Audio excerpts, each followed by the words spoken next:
3 state championships in a row, 4 out of the last 5 years. Next stop on the drive for 5, bear hunting against the Bergenfield Bears. Mike Giampapa leads his potent Patriotic offense against a Bears team searching for its identity. If the Bears can't stop the dynamic duo of Dan DeSico and Carlton Marson, the Patriots will extend their winning streak to 30 games. It's football time at Patriot Stadium. Bergenfield, Wayne Hills, now.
Good evening, ladies and gentlemen, and welcome to Patriot Stadium, home of the 4-time state champion football Wayne Hills Patriots. I'm Andrew Gayo, alongside me, my colleague David Suntup. David, tonight the Patriots host a team, the Bergenfield Bears, who really they were going upset happy last week, lost 26-20 to the Mahwah Thunderbirds. The Patriots last game won 63-0 against Northern Highlands Highlanders. They had a lot of momentum in that game. How is that momentum going to carry over into this game, and what do they need to do to get the job done? Well, the Patriots really did a great job taking advantage of the Highlanders' mistakes. First, you have the muff punt by Northern Highlands. DeSico got into the end zone for a 4-yard touchdown. Numerous penalties by the Highlanders. They had 3 delay of game penalties, so the Highlanders really kept digging themselves into a hole, and they couldn't get anything going on offense. So the Patriots' defense really set the tone, a lot of 3-and-outs, and Dan DeSico and Carlton Marson both had fantastic games rushing the ball for the Patriots, and Mike Giampapa really stepped up. He threw 2 touchdown passes to Brian Ogden, so the Patriots were just awesome on offense, and they totally put the Highlanders in a hole. It was really a complete effort for both sides of the ball, and including the special teams for the Patriots. But David, for this game, what are your keys to victory for the Wayne Hills Patriots? First, the Patriots have to stop Vin Rubinetti. He could really run the ball for these Bears, and if the Patriots can contain him, they'll be in very good shape. Then, the left side of the offensive line, Nico Stevens will not play tonight, and the Patriots have a pretty inexperienced offensive line. So the line really needs to block, give Giampapa a lot of time to throw the ball to his wide receivers, and not to give holes for DeSico and Marson to run through. And then, the last key of the game, Mike Giampapa. He was excellent last week, 7 for 10, about 140 passing yards, 3 touchdown passes. If he could really spread the ball around to his receivers, the Patriots' offense will be firing on all cylinders. Well, you're definitely right, David. In order for Mike Giampapa to be good, his O-line definitely needs to get big. That's my first key point. O-line has to step up because Nico Stevens is hurt, and they're going to have to step up their game. Secondly, Vin Rubinetti, the quarterback for the Bergenfield Bears, he's elusive. The defensive backs are going to need to step up their game in case Rubinetti gets past the line and makes a move. And most importantly, the special teams. They're going to have to step up for the Patriots, give the team good field position, and get them to win. David, speaking of Vin Rubinetti, he's the quarterback. He's the playmaker. Everybody knows about him. He's a very good athlete.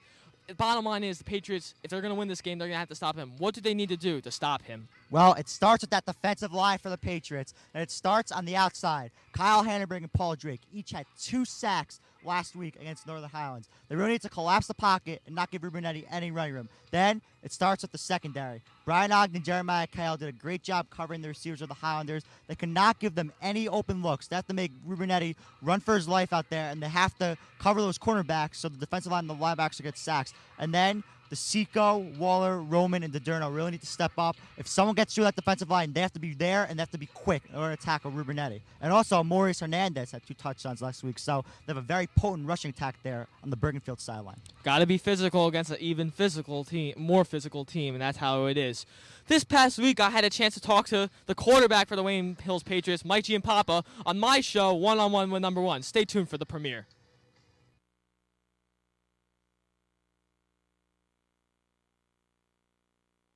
Hello and welcome to the season premiere of One-on-One with Number One. I'm Andrew Gayo. Alongside me the senior quarterback for the Wayne Hills Patriots, Mike Giampapa, number one. Mike, how are we doing today? Pretty good. 1-0 after a 63-0 win versus Northern Highlands. The team was not that physical. This week coming up, Bergenfield, they're a little physical. They almost beat Demorest in their last game. How are you going to match up against this Bergenfield team?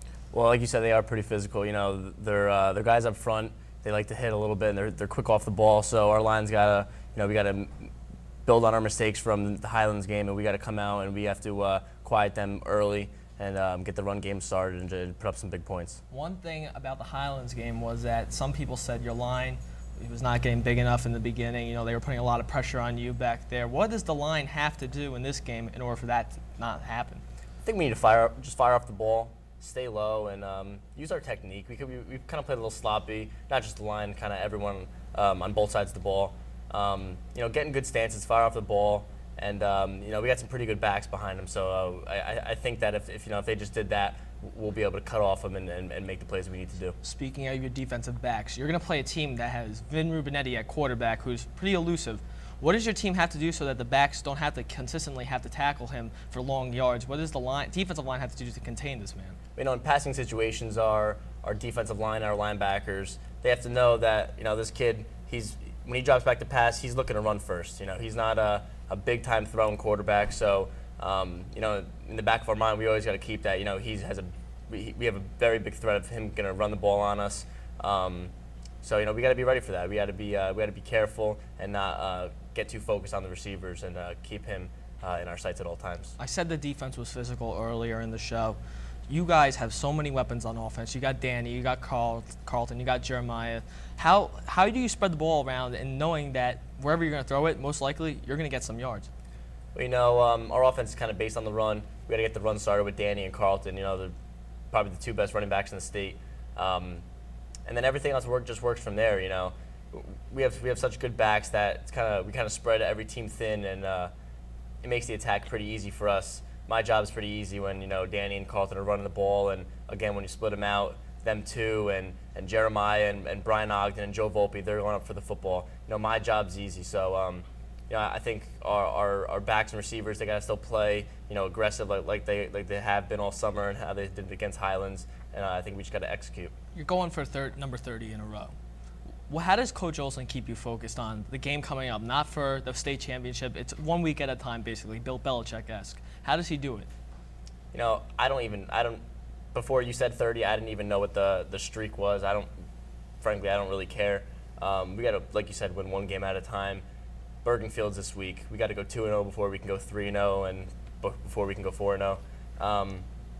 So, we plan for Bergenfield. We're not planning for the state championship. We got to win this game first. Yeah, you got to win them when they come at you. That's basically it. Mike, good luck against Bergenfield. Thank you. I wish you the best. And we will be back for Wayne Hills Bergenfield after this.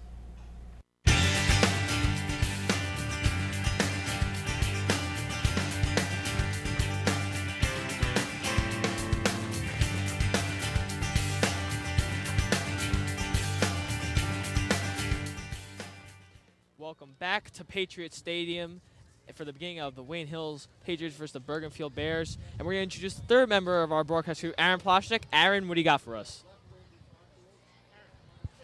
Thanks, Dave and Andrew. Wayne Hills lineman Nico Stevens is injured today, so his replacements on the offensive side of the ball is Vinny Romagnol, and on the defensive side of the ball, Ryan Salerno will take the snaps. Look for Wayne Hills' offensive line to have a bit of a problem with Bergenfield's defensive front. Watch Michael Giampapa throw the ball out to his running backs a little bit more than he might go deep today. Of the wide receiving core, Michael Giampapa's favorite target last week was Brian Ogden, but watch out for Jeremiah Kale today. Giampapa has been known to be a good ball spreader, so the ball should go both to Ogden and Kale as well as tight end Kyle Hannenberg. On the Bergenfield side of the ball, the strong point for the Bears this year seems to be their offensive line, with 4 returning starters, including Lawrence and Matt Sinclair, Wendell Sunga, and Malik Galloway. But the primary point of the Bergenfield attack has to be their quarterback, safety, punter, kick returner, Vin Rubinetti. Rubinetti could hurt the Patriots both on the ground with his legs and on the air with his arm. Back to you guys. And David, last year, thank you, Aaron, by the way, for that information. Let's take a look at what happened last year versus the Bergenfield Bears. And who would score first in this one? Well, that's easy. Wayne Hills. And it's Carlton Marson. Bounces outside, 14 yards, and the Patriots were up early. Second quarter, and watch the Seaco's 4-yarder. 2 cuts and a blast. Wow. Sometimes the short ones are the best ones. 14-zip. It's an offense that defines a balanced attack. Spread them wide, the middle opens up. A rocket screen has nothing but daylight for Mike Fulham, and it's 21-0. Fulham would just keep coming. Quick slant. Another sweet throw by Giampapa. It's another score for Mike, 28-0. The points would continue to pile, and they were courtesy of C Money. Carlton Marson, left side 15 yards, yes sir. And when the defense holds, the punt team comes out for Bergenfield, which means one thing for Carlton Marson: showtime. No team blocks on specials like the Patriots, and Marson is off to the races. Say hello to a big return on this one, and Marson, he will take it deep into the red zone. Do you know what Bears hate most of all? A trap. It's Mike Massoud, and the M&M masher is gone. 38 yards, and the Bears can hibernate no more. 42-0, the streak. And welcome back here to Patriots Stadium.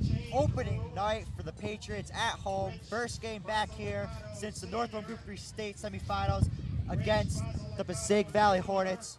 So Andrew, tonight we have Bergenfield coming in, and this is a scrappy Bergenfield team. Last year they're only 2-8, but last week against Mawa, they just played a great game. Even though they lost, they came back and they made a game of it in the end. So it's going to be a tougher game than many people expect for the Patriots. Oh, absolutely. It's definitely going to be a tough game, David. And they had a lot of momentum going from last week. David, why don't we take a look at what happened last week versus the Northern Highland Highlanders? So here we are last week, Saturday, September 8th, 2007. The season opener for the Patriots and their opening quest for the Drive to 5. Nice, beautiful Saturday afternoon at D&A Moore Stadium. Let's get to the highlights. And they're playing them for the Patriots after a botched punt. The handoff is to DeSico as he high steps into the end zone for a touchdown. 7-0 Patriots. Next play, Giampapa fakes the pass to DeSico. He goes out to the right to Marson. He's in for a 10-yard touchdown. 14-0 Patriots. The Patriots keep piling on. Giampapa back to pass. He's going deep, and he throws a laser beam to Brian Ogden. His first career varsity touchdown, a 21-0 lead. Jipu hands off to Marson. Marson breaks a tackle, and he's going down the left sideline. He's scampering. He's got daylight. The 20, 15, 10, 5 touchdown Patriots as they take a 28-0 lead. Late in the first half, the double reverse as Kale takes it, breaks the tackle. Still on his feet as he's out of bounds, an 8-yard gain there.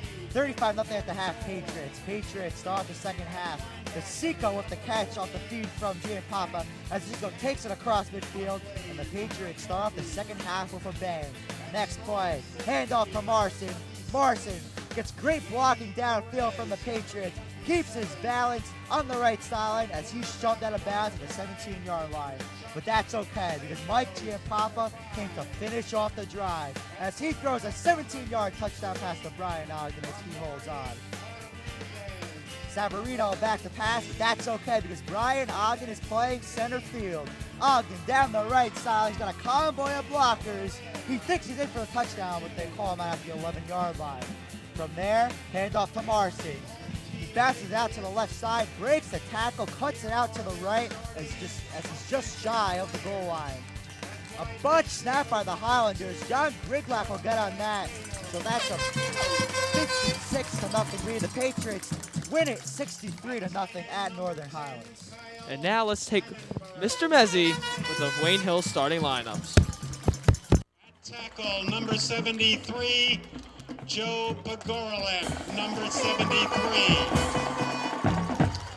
At guard, number 69, Bowen Jones, number 69. At center, number 79, Zach Doyes, number 79. At guard, number 66, Vinny Romagnolo, number 66. At tackle, number 64, Pat Mitchell, number 64. At wide receiver, number 31, Joe Volpe, number 31. At wide receiver, number 5, Brian Ogden, number 5. At quarterback, number 1, Mike Giampapa, number 1. At fullback, number 4, Tim Waller, number 4. At running back, number 25, Carlton Marson, number 25. And at running back, number 20, Dan DeSico, number 20. And here are the rest of the Wayne Hills Patriots.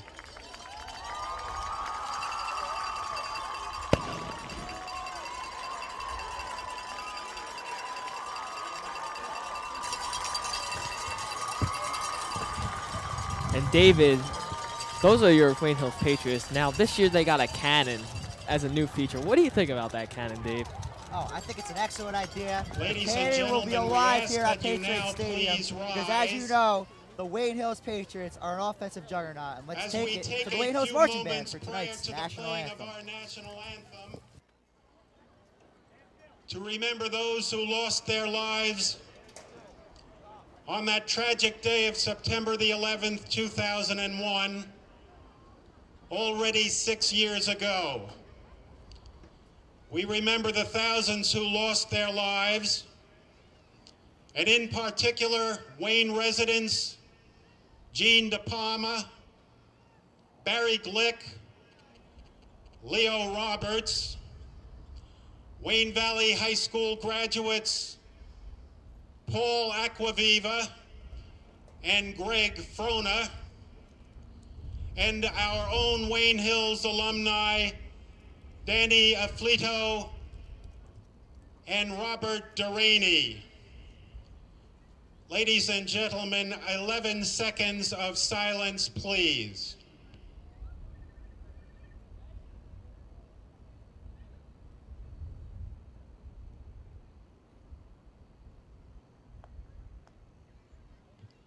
Thank you. And now our national anthem by the Wayne Hills Patriot Marching Band.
David, now it is very important for the Patriots not only to establish in this game early a defensive presence, but to get in Vin Rubinetti's quarterback's head, because we all know that the man's got talent. They got to stop him early. Oh, definitely. No doubt about it. Not just Vinu Rubinetti, but also Maurice Hernandez. 2 rushing touchdowns of over 20 yards last week against Bergenfield. So they have a dynamic duo of Rubinetti and Hernandez. But Rubinetti, he's a run-first, pass-second kind of quarterback. They really have to collapse the pocket. They have to make him run for his life, and they have to make him hopefully run out of bounds or throw the ball away.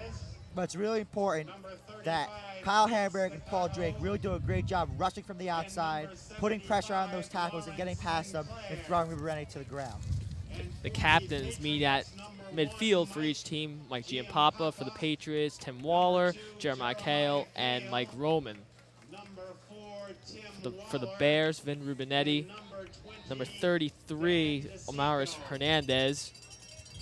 Number 3, Rubinetti. And two other people who I cannot see, but that's okay. It might be those offensive linemen. I believe two the twins. Sinclairs. The Sinclairs, I believe. Yes, number 75 is one of the Sinclairs. Yeah, Lauren Sinclair and possibly Matt. Very big at offensive line and defensive line. As Wayne Hills, customary, wins the toss and has deferred to the second half. Usually, that's what happens, and ever since they've been doing that, I can't remember the last time they lost. Oh, yeah, it's been a while. 29 wins in a row for the Wayne Hills Patriots, dating back to October 29th, 2004, the last time the Patriots lost the game here. And that was against the Green Raiders of Ramapo, Adrian Pizarro and Chris Hogan. So we were freshmen back when they last lost the game, Andrew. And we weren't even announcing back then. Ever since we started announcing, I guess you can call us the good luck charm. We haven't lost yet. Oh, yeah. I don't know. I don't know what it is that we bring to the table, but it must be the magic touch for these Patriots. I guess so. So the Patriots look to get started on special teams. Now, we all know Walt Johnson. He's a guru at special teams, Dave. He's got a lot of state championships to show for it. The Patriots, Scott Schultz is gone. Jeremiah Kale going to fill the shoes of Scott Schultz? Well, I think he definitely can. Last week, towards the end of that game, he really started kicking the ball well, started getting more airtime, deeper kicks. But Scott Schultz was just a guru of his craft.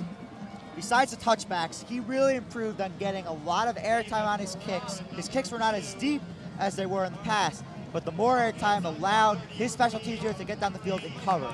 So usually, the opposing team had a very, very weak starting field position. Most of the times, they even started inside their own 20. So the Patriots look to line up the kick. David Pereira to return for the Bears alongside Hernandez. Kale to kick for the Patriots. As we are set to go underway here. The home opener for the Wayne Hills Patriots 2007 season. Here we go. Jeremiah Kale to kick. Long kick down the field. Recovered there by Pereira. Takes it to about the 20-yard line. He's going to be taken down by a host of Patriots at the 29-yard line. 34-yard line, actually. Special teams coach Wally Johnson could not be happy about that play because Bergenfield just ran through 4 to 5 Wayne Hills players on that return. So now Bergenfield has pretty decent starting field position as they start from their own 33-yard line. First and 10 Bears. The ball is spotted on the 33-yard line. So now that Rubinetti gets his troops set. Rubinetti, 3 wide receivers, scrolls back, throws it, caught there, taken out the field, and he's going to be taken down at the 39-yard line. And that was taken down by Ryan DiGiorno. Let's take a look at the starters for the Wayne Hills Patriots defense. Brian Ogden, number 5, defensive back. Jeremiah Kale, number 2, defensive back. Paul Dre, number 59, DN. Kyle Hannenberg, number 10, defensive end. Bowen Jones, number 69, D tackle. Ryan Salerno, number 55, D tackle. Tim Waller, number 4, middle linebacker. Ryan DiDerno, number 45, middle linebacker. Dan Seco, number 20, outside linebacker. Mike Roman, number 44, outside linebacker. Carlton Marson, 25, DB. As Hernandez gets the first down at about the 45-yard line. Could not tell who he was taken down by. David, what's going on with this Patriots defense? Well, usually the Patriots come into games sometimes, first defensive series, they're a little sluggish. The offense could sneak in a key play or two and get a first down, but after that, they settle in. They start to really get some good pressure on the quarterback. But right now, they're having trouble stopping the run as they did in that last play and the short pass to the running back. So they really need to get on Hernandez. The Seco or Waller or someone needs to cover him one-on-one and make sure Hernandez doesn't get into the open field. Man goes in motion for the Bears. Handoff there to Hernandez. Bounces to his left. And he's going to be bumped down there by Kyle Hannenberg and Bowen Jones. So it'll be second down for the Bears. Just like I said previously, it takes the Patriots a play or two, settle into their defensive plays. And right now, Hernandez taking down the backfield. So now it's a second and long for the Bears. And Bergenfield really needs to move the ball here because if they have to punt to the Patriots and they give the Patriots a chance to score, Bergenfield might not be able to put up 30 points in order to keep pace with Wayne Hills, because you all know when Wayne Hills comes to play, they're usually going to put up at least 30 points a game and shut down the defense pretty much. 2nd and 11 for the Bears. Rubenetti drops back, getting pressured there by Salerno. Throws it in the middle of the field, incomplete. So now it will be 3rd and 11 for the Bears as Salerno applied great pressure there to Vin Rubenetti. Ryan Salerno came right through that Bergenfield offensive line, totally uncovered.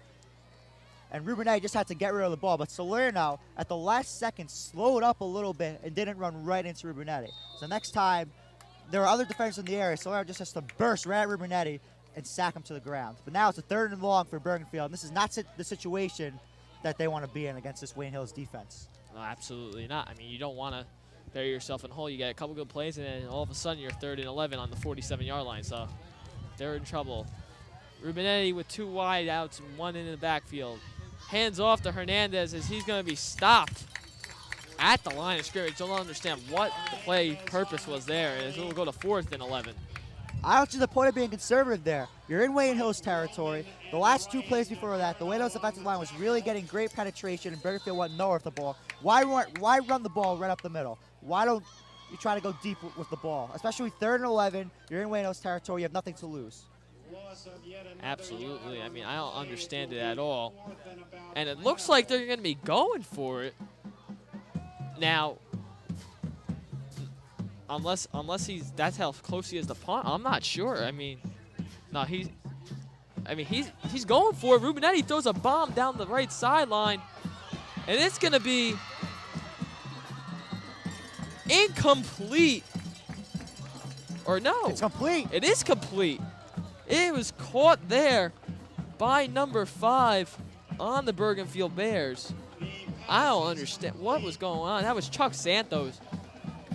I thought it was intercepted by Gayo. I thought he had possession, but obviously they both had possession, but I think the tie goes to the offensive player. It does, but that was really, really aggressive play calling after the very conservative 3rd down. I'm surprised myself. I didn't think this was 4th down territory for Bergenfield, but I agree with Coach Joe Gambardello, because even if you punt the ball to the Patriots, this offense is so explosive, they can score from anywhere on the field. Hand it off there to Hernandez. He's going to be stopped by Mike Roman for about a 3-yard gain, and that'll bring up 2nd and 7. Hernandez, a very resilient runner, as he broke a couple tackles and just did a spin move. So he's going to get every yard he can. He's very strong. So the Patriots really need to do a great job gang tackling him in order to contain him. And the Patriots early are looking they're struggling. I mean, the Bears are coming out explosive. They're big, they're physical, and they're just running it down the throat. And usually Patriots stop that. A little different today. 2 wide receiver set, 2 men in the backfield for Rubenetti. Rubenetti hands off to Hernandez, and he's going to be stopped down there by number 25, Carlton Marson. So I'll bring up 3rd down for the Bears. Great job by Carlton Marson getting into the backfield and stopping Hernandez right by the line of scrimmage. So now Bergenfield again, 3rd and long situation, 3rd and 6 from the Patriots' 24-yard line. Let's see if they could work out some of their late down magic here like they did on their last set of downs. 7:44 remaining here in the first quarter of action as Bergenfield uses their first timeout. So they have 2 remaining with 3rd down and 9 with 7:43 remaining here in the first quarter. I'm Andrew Gayo alongside me, David Suntup. David, early in this game, the defense is just not looking good for the Patriots. What is wrong and what needs to happen to get it going again? Well, the Patriots just a little sluggish the first 2 plays. They were letting Hernandez get out to the flat. They didn't have enough coverage on him. They didn't have enough people in the area. And then on that 4th down play, Rubenetti just threw it up there for Santos, and Santos one-on-one against Kyle. Santos is over 6 feet, so he's tall and he could jump up there. And it was just a jump ball, and he won the jump ball against Kyle. But besides those first couple of plays, the Wayne Hills defenses look pretty good. But this is a big play here for Bergenfield. They need to really move the chains. Even if they don't get a 1st down here, at least make it a 4th and 2 or a 4th and 3, a manageable 4th down conversion. But as we saw before, Bergenfield is not afraid to go for it on 4th down. And we know that they will definitely go for it on 4th down in this situation. So 3rd and 9, Rubenetti brings his troops to the line. Number 23, split right, Santos. He's getting rushed. Rubenetti scrambles to the right side, throws up a prayer towards the end zone, and it's going to be incomplete. Nearly intercepted there by Dan DeSico. So now it will be 4th down for the Bears. Carlton Marson bursting into the backfield once again, really putting the pressure on Rubenetti as he went for the sack, but Marson missed the tackle. And then Rubenetti flushed out of the pocket as the pocket collapsed on him. But his pass, he didn't have enough muster on that pass. And we're going to look at the replay on this. Rubenetti was just scrolled right to the right, threw up the prayer, and DeSico just fell out of his hands. Great coverage there by DeSico. Not sure where Rubenetti was throwing the ball. So now 4th and 9. The Bears have elected to go for it. Rubenetti splits right, and he's going to throw the ball, and it's going to be complete to number 45. He's going to have enough to get the first down. He was nearly sacked there, but number 45 of the Bears, whose number I'm having trouble finding on my sheet because it is all scattered. Chris Lufkin, the junior tight end, made the catch and the first down. And the Patriots defense is they're looking stymied tonight. Great elusiveness there by Rubenetti. I thought he was sacked. I thought it was going to be a turnover on downs to Bergenfield, but he breaks the tackle and somehow gets that pass off. And the tight end had so much open field. Gayo was the only defender in the area, and the tight end just barreled his wife for the first down. So Bergenfield 2 for 2 on 4th down conversions already in this game. As Wayne Hills calls a timeout, Coach Olson wants to talk to his defense. And I mean, I don't know what is going on. As you see on your screen, Olson's describing to the defense how to contain Rubenetti, because right now it's just not working.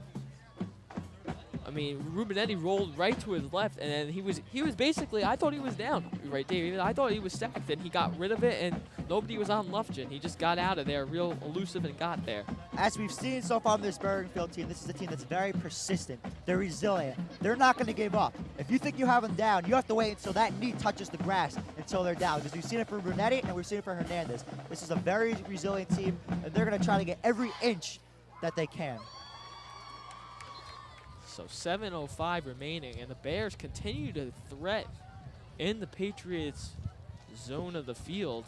And this was a defense that did not allow a first down in the opener against Northern Highlands. And now they've allowed 2 first downs, both on 4th down conversions. I formation for the Bears. Hand off there to Hernandez, runs to his left. He's going to be taken down for about a 2-yard gain at most. Actually, I think it's been 3 first downs that Bergenfield's gotten. They got 1 after the first 2 plays, and they got 2 on 4th down. So, yeah, so 3. Pardon my mistake. But Andrew, I really like the way Coach Joe Gambardella of Bergenfield is playing this so far. Being very aggressive, showing that he's not going to hold back. And he's not being conservative like other coaches are against Wayne Hills. He's definitely not a conservative coach. He's a very aggressive coach with aggressive style of play. Movement early on the going. Looks like it's going to be false start or offside. It's false start on Bergenfield. It is a false start. I believe that was on the left tackle. Could not really tell who it was. Yes, it was the left side of the line. So now that'll bring up 2nd and about 12 for the Bears offense, as the clock is ticking down here in the first quarter. We're about halfway through, 6 minutes and 16 seconds remaining. One thing that really hurt Northern Highlands against Hill is penalties. And if Bergenfield wants a chance in this game, they can't have penalties like that. Rubenetti play action fake, throws it to the left side, complete, going to be taken down at about the 10-yard line, so that'll bring up 3rd down for the Bears. So the Bears, they went down the field a couple of times, but a lot of passes to the running backs and the tight ends, because Rubenetti knows he's not going to have a lot of time to get back in the pocket and look for receivers. He's going to need to be quick drops and get the ball out there to his running backs and tight ends. So about 5 yards now for the 3rd down. So 3rd down now for the Bears. Rubenetti with 2 receivers split. Handed off there to Hernandez, as he's going to be stuffed at the line by a host of Patriots. So now 4th down coming up, decision time for the Bears, whether to kick the field goal or go for the touchdown. Dave, what are they going to do? 30-yard field goals are no shoo-in in high school football. You go for it. If you went for it when you just got across Wayne Hill's territory, you go for it again. And this is probably the shortest fourth down conversion they're going to have in this drive. You have to go for it. When you're 2 for 2 on fourth down, you try to make it 3 for 3. Obviously, I mean, if you miss the field goal, you're just shooting yourself in the foot here. So they got to go for it. So Rubinetti trying to get another first down. Patriots trying to finally stop the Bears on fourth downs. Rubinetti, play action fake, throws it up into the corner, and it's going to be batted down there. So that turnover on downs as the Patriots will take over on offense after that defensive stop. Great job there on defense. I believe that was Jeremiah Kale on the coverage as he batted down that ball. So here, let's take a look at the Patriots offense. Actually, in a little bit, we'll show you the offense. We're having some technical difficulties here. So great defense there by the Patriots to finally stop it. The pursuit by the Bears that is just driving down the field. And finally, the Patriots came up with an answer as Brian Ogden was right all over the wide receiver. Oh, it was Brian Ogden on that play. Sorry about that. We're having a little bit of technical difficulties with my microphone. Pop. Oh, Jeremiah Hale was lined up at quarterback there. He play action fake. He runs down the left sideline. He's looking for a blocker or two. He's going to be taken down by the face mask at about the 45-yard line. So now will be first down, and let's take a look at the Patriots offense. Mike Giampapa, number 1, quarterback. Carlton Marson, 25, running back. Dan DeSico, 20, running back. Brian Ogden, number 5, wide receiver. Jeremiah Kale, number 2, wide receiver. Pat Mitchell, 64, guard. Joe Pogorelic, number 73, offensive tackle. Vinny Romagnolo, number 66, offensive guard. Bowen Jones, 69, guard. Zach Doyes, number 79, center. Kyle Hannenberg, number 10, tight end. Giampapa, I formation. Handoff there to Seco. DeSico runs out to the right side, makes a move or two, getting down, pumps his way for about an 8-yard gain, yes, to the 20-yard line as the Patriots answer right back after that turnover on downs by the Bears. As it's been throughout this 29-game win streak for the Patriots, the defense really gives a lot of momentum to the offense. As you saw on that first play for the Patriots, Kyle with the huge run and the 15-yard, I believe it was a 15-yard face on nothing. And there, Dave DeSico making something out of nothing. We thought it would be a minimal game. He bounces out to the right, a great speed burst, and then he barrels his way close to the first down marker. And now it's 2nd and 2 for the Patriots from the Bears' 20-yard line. Giampapa, 2 wide receivers to his left, 1 to his right. DeSico in motion. Giampapa drops back, throws to the left. Caught by Kyle Hamburg as he scampers into the end zone for a touchdown as the Patriots take a 6-0 lead with 4 minutes remaining here in the first quarter. That's what happens if you have so many playmakers on this team. All the Bears looking at Dave DeSico to see where he was going to be lined up at the line of scrimmage. And then Kyle Hamburg just sneaks right across the middle of the field into the end zone for a touchdown. There was a huge mismatch there to begin with, but once he had that opening in the middle of the field, he was gone as Kyle Hamburg gets his first touchdown of the season. Tim Divers, the sophomore who was 9 for 9 on extra points last week, will kick. Giampapa will hold. The snap's good, the hold is good. Divers' kick splits the uprights, so the Patriots take a 7-0 lead after a really scare on defense. And guys, let's take a look at this replay of this beautiful pass by Mike Giampapa. Seco just went in motion and did not really affect the play. Gipu dropped back, threw to an uncovered Kyle Hannenberg right up the middle, and it was just all points from there, Dave. Number 27, I don't know how tall he is, but he's definitely not as big as Kyle Hannenberg. There was a huge mismatch there to begin with, like I said. But once Hannenberg had the ball in the open field, he's dangerous just because of his size, and he's really fast for someone of his stature. And after that 7-point swing there now, we're going to have to take a look. Aaron Ploshnick's got something for us downstairs. Aaron, what do you got? Thanks, guys. I was just in the huddle with Chris Olsen on Bergenfield's last drive, and he was irate with the defense at their tackling skills. As Bergenfield was driving down, Olsen was getting more and more angry on the sidelines, and you can see it in his and his coach's face. Luckily, there was a pick in the end zone on that last drive. Wayne Hills marched down, and Olsen has seemed to calm down. Let's see if the Wayne Hills defense can correct their mistakes from last time. Back up to you guys. Thank you, Aaron. Let's bring us back up to the booth for special teams. Jeremiah Kale kicks it. Taken there by Hernandez. Hernandez runs up the left side, trying to make a move, and he's going to be taken down eventually there by number 31, Joe Volpe. So the Bears will take over at about the 25-yard line. Huge improvement in special teams coverage on that last play, because on the opening kickoff, the Patriots' coverage was not very good. Hernandez had a huge return. But right there, Joey Volpe making a great play on special teams. And I'm sure special teams coach Wally Johnson was very happy about that last special teams play. So now the Bears right away looked like they were threatening, and on defense they just fell back, and the Patriots just struck. How are they supposed to respond to that, Dave? I don't know. You'll tell me your opinion after the play. Rubinetti I formation. Handoff there to Hernandez, right up the middle, and he's going to go nowhere as the Patriots were right there to stuff him for second down. Well, last week when Bergenfield played Mawa at Mawa Thunderbird Stadium, Bergenfield was down 19-6 at halftime. They're a resilient team, as I've said throughout this broadcast. They only lost that game 26-20, and they were in that game in the fourth quarter. Coach Joe Gambardella has his team believing that they're not just here to play a game, they're here to win. And these Bears believe that they could beat this Wayne Hills Patriots team. They don't care about the 4 state titles. They don't care about 29 wins in a row. All they care about is playing 48 minutes of football tonight, and that's what this team is focused on. And we saw that the first offensive series for Bergenfield. Rubinetti with the I formation. Toss there to Hernandez. Runs up the right side, and he's going to be taken down from behind by Kyle Hanneberg, which brings up a third down play for the Bears. These are the types of situations Bergenfield does not want to be in. When you have third and long against the Patriots, and with the pressure that they're really starting to get on Rubinetti in the running game, you don't want to be in this spot. But we did see that Chris Santos could come up big when called upon, as Rubinetti has had pretty decent success in third and long and fourth and long situations. So now 3rd and 8 for the Bears, as they need to get a first down here, because if they punt, that's death for any team if you punt from deep inside your zone. As Bergenfield's going to take another timeout, so they'll have one remaining here in the first half.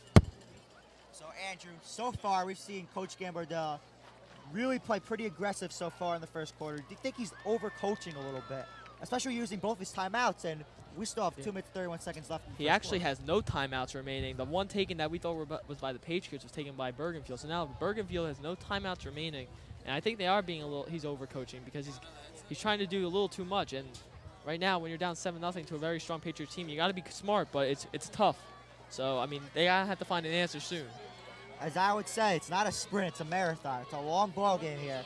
If they can get a stop, if they can move the chains here and possibly get a score, they could really be in for a game here.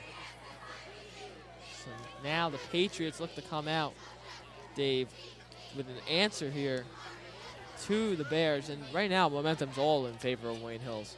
Once Bergenfield turned the ball over on Dowsing for, it took the Patriots 3 plays. And Bergenfield really killed themselves with a few penalties. They had a false start penalty on their last offensive series, and then they had the face mask penalty. So you can't have those kind of penalties against a team like Wayne Hills. Rubinetti in shotgun formation, rolls to his left, looking for a receiver. He's getting pressured there by Tim Waller. He's going to be tripped up. He fumbles the ball out of bounds at about the 37-yard line, which brings up a 4th down for the Bears. As we saw in that last play, Rubinetti, he's so quick, really getting out to the outside, but Tim Waller made an even better play. Tim Waller is such a great linebacker for this Wayne Hills Patriots team. He had over 80 tackles last year, and he just got out to the outside and tripped up Rubinetti, and he saved a possible first down for Bergenfield. So 4th and about 2 for the Bears, as DeDerno checks in and Justin Horahan checks out for the Patriots. 3 wide receivers set for Rubinetti, who's in shotgun formation. Rubinetti punts the ball, a line drive kick down the left sideline. And actually a pretty good punt. Gets to about the 33-yard line, so that's where the Patriots will take over. So about a 29 to 30-yard punt there for Bergenfield. Coach Gambardella using a little trickery, thinking that since Bergenfield's already gone for it 3 times on 4th down, maybe they go for it again. I thought, why not? 4th and 2. They already converted 2 out of 3 times on 4th down. Maybe they'd go again and be a little bit more aggressive, but not a bad punt for Bergenfield considering the formation that they were in. And also, I think Coach Gambardella really did not want to see the ball in Marcin or DeSico's hands. No, I don't think so either. And I think, you know what, I think he knew that the Patriots were going to be tight on that 4th down, since it was only 2 yards. And maybe if they went on, when he went on it for the longer distances, it'd be a different situation. So he decided to punt, and it worked out. Giampapa with DeSico in motion. Fake handoff to DeSico to Marson. The Marson runs up the middle for about a 4-yard gain, which will bring up 2nd and 6 for the Patriots. If Bergenfield wants any chance in this game, they have to contain the run. Because last year, as you see, look at that Wayne Hills faithful. Jason Evans, Kyle Lucas, Chris Lala, Steve Spazzanti. I'm not sure who the kid is on the right there. But talk about diehards. And also Chris Lala, 18th birthday tonight. Spending his 18th birthday here at Patriots Stadium. But Wayne Hills had over 270 rushing yards at Bergenfield last year in their 42-0 win. So Bergenfield really has to limit the damage on the ground for the Patriots. 2nd and 7 now for the Patriots. Kale goes in motion. Giampapa hands off to DeSico. DeSico runs up the field, gets bumped, but keeps running. He's got room. DeSico to the 20, to the 10, to the 5. Touchdown, Patriots. Dan DeSico, as you hear the cannon go off, brings the Patriots to a 13-0 lead here with 29 seconds remaining in the first quarter. A 65-yard scamper by Danny DeSico. As I've talked about resilience the whole entire night, he just took a hit in the middle of the field, but he kept running. And after that, open field for DeSico as he gets into the end zone for his 4th touchdown of the season. Giampapa to hold, Divers the kick for the Patriots. I'll take Divers will attempt the extra point. Divers, the sophomore, now 10 for 10 in his career. The kick is good, splits the upright. 11 for 11 for Mr. Divers. Dave. Now let's look at the replay of that last touchdown run by Danny DeSico. As you see, Kale in motion. Seconds remaining in the first quarter. As DeSico runs right through the interior of that defensive line, makes a nice cut as he stays up after the hit by number 44, and after their open field, nothing but daylight there for DeSico as he's gone down the left sideline for his 4th touchdown of the season as the Patriots take a 14-0 lead. So now 14-0 early in the first quarter.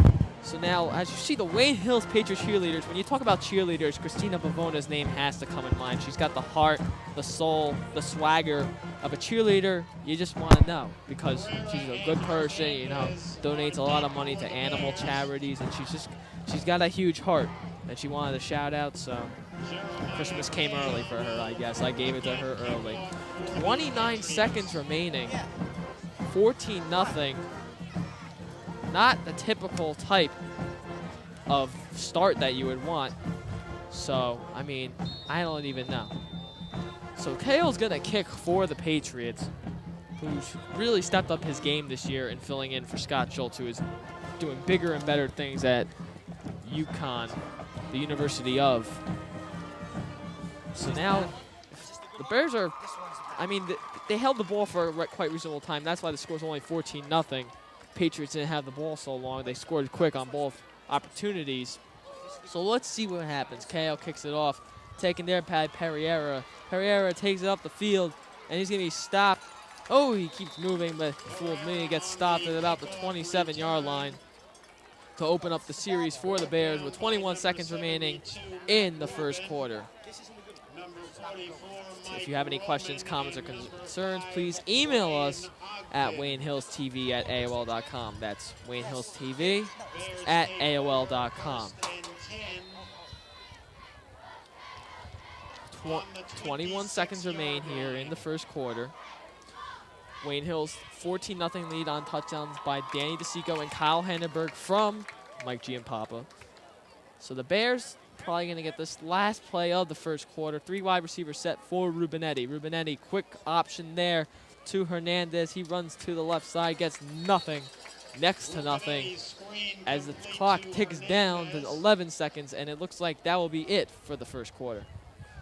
So 7 seconds remain. 7 seconds remain. 3 seconds remain. So now that's the end of the first quarter, and it's the Patriots leading the Bergenfield Bears 14-0. So Dave, right now up 14-0. What does the Bears really? They have not done much wrong except on the defensive side. What are they doing that they have to get themselves back into the game? Well, they have to stop the run because right now they've done a terrible job stopping the run. Dave DeCicco just had a huge gain there on that last touchdown. You can't allow rushing touchdowns like that if you're going to beat Wayne Hills because you know Wayne Hills is always going to run the ball at least 20 to 25 times a game. Yeah, obviously. I mean, when you're running the ball 20 to 25 times a game, you're obviously going to show that you're a running team. And right now, Bears can't do much against the Wayne Hills running off defense because, I mean, when you have Ryan Salerno up the middle, that's all you need. So now Dave, second quarter's coming up. Vin Rubinetti, he's not really getting much help. What does he have to do to get the offense back in the game for the Bears? Well, Rubinetti really needs to find time. He needs to scramble. As we all know, he's a very elusive quarterback, very quick quarterback. He needs to get outside the pocket and try to throw the ball because he's had such success throwing the ball down the field.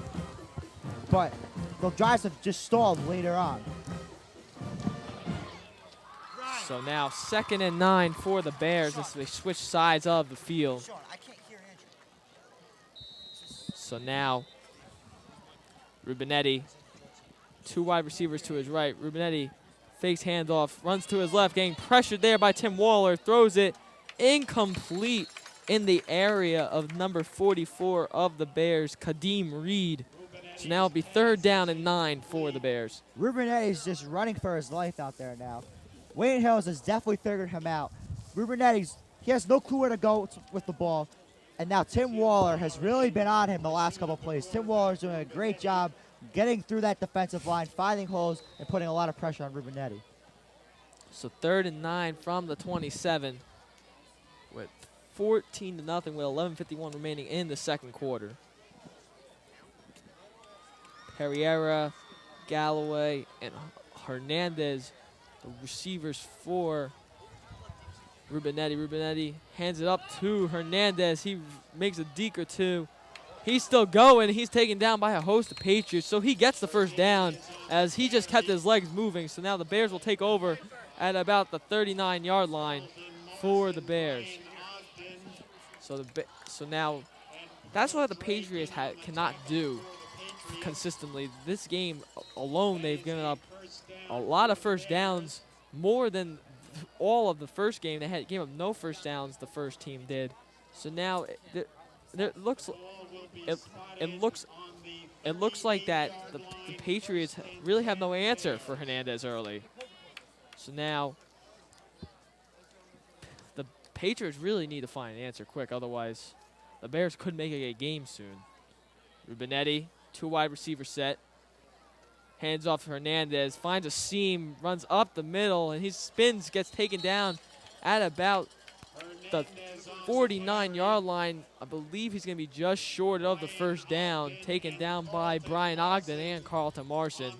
So now with 11:03 remaining, they just keep moving the chains, the Bears. So Patriots really having trouble stopping. So now 14-0.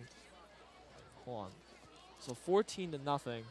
It's going to be about 2nd and inches. They're going for a measurement. So 2 first downs there. So 2nd and inches. As we're having technical difficulties with Dave's mic.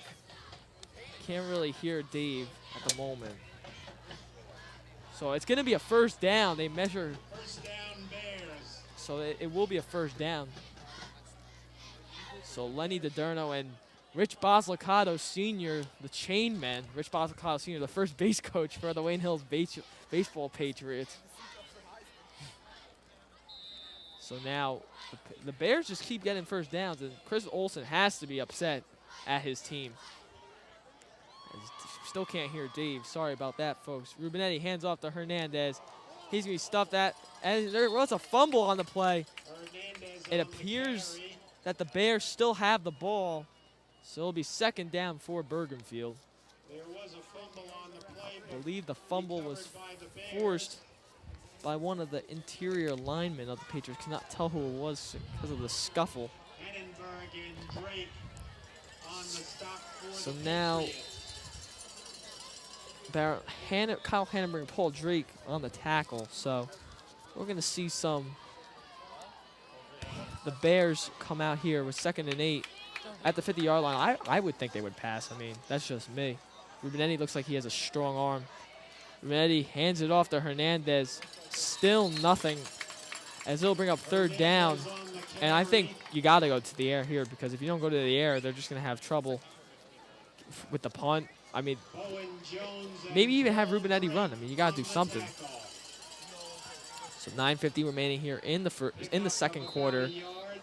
Patriots lead the Bergenfield Bears 14-0. Trying to find some information from Aaron Ploshnick. Not sure what he's doing, but he will have some good information for us soon. So Rubinetti leads his troops to the line. Pereira, Hernandez, there for him. Screen pass there to Pereira. Makes a move, runs to the right side. Not going to have enough. Gets about a gain of 2 or 3 on the play. So that'll bring up 4th down for the Bears. So it'll be about 4th and 6 for the Bears. And I would guess that they'd punt, but you never know. I mean, this coach is very over-aggressive, and he tends to do things, I'm not sure in what way. So 4th and 7 now for the Bears. I just put it there. And Rubinetti gets back in the shotgun. Right, I just put it in there. Throws it, and it's going to be incomplete. Incomplete, so now it's going to be a 1st down for the Patriots. Turnover and downs for the Bears. So now the Patriots can really put this game open. David's mic's still not working. We're still having technical difficulties in this first game that we're doing, the home opener. Having trouble, not really sure what's going on, but stand by. You all know you want to hear David's beautiful voice. So now, 1st down for the Patriots on their own 47-yard line. Kale Ogden, the receivers for Giampapa, with Roman and Marson in the backfield. Toss there to Marson, runs down the right sideline, picks up a block, keeps on running, finds the way downfield, trying to fumbles the ball, falls on top of it, and he will be down at the 5-yard line. Marson looks a little shaken up after the play, but looks like he'll be okay. So it'll be a 1st down for the Patriots. As the tackle there by Chuck Santos, the senior defensive back, was back there for help. Otherwise, that could have been 20-0 Patriots written all over it if there was no fumble on the play. Regardless, say beautiful run there by Marson. Giampapa, the Patriots are going to take a timeout to discuss what to do in the red zone. So 7:53 remaining as the Patriots burn their first timeout of the half to discuss what to do in this situation. And I mean, Marson was just Marson's run was just gorgeous. I mean, you just look at the way that he was moving down the play, eluding defenders. There really was nothing much to it. I mean, he was just running, picking up blockers or two. And we're going to take a look at the replay. As I was saying, Marson was just eluding defenders. He picked up a couple blocks down the right side, and he just cut through. As you see here, he actually leaps over one of the guys trying to tackle him as Hannenberg runs down the field. He makes the cut up the middle. That's where he loses the ball. It actually falls forward, and he falls on top of it at the 5-yard line. So it was a beautiful run there overall by Carlton Marson. So now 1st and 5 for the Patriots, as Chris Olsen's still discussing what he's going to do in this situation. Either he's going to pound the ball, or maybe you can even see a play action. I think he's going to pound the ball personally. I think it's going right up to Dan DeSico, as DeDerno will line up as DeSico's fullback.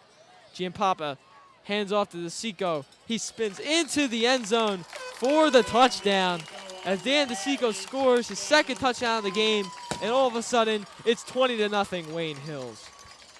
Wow, what a beautiful run there by Dan DeSico. Picked up his blockers. They just made room for him. Great lead block there by Ryan DeDerno going the opposite way, the counter attack.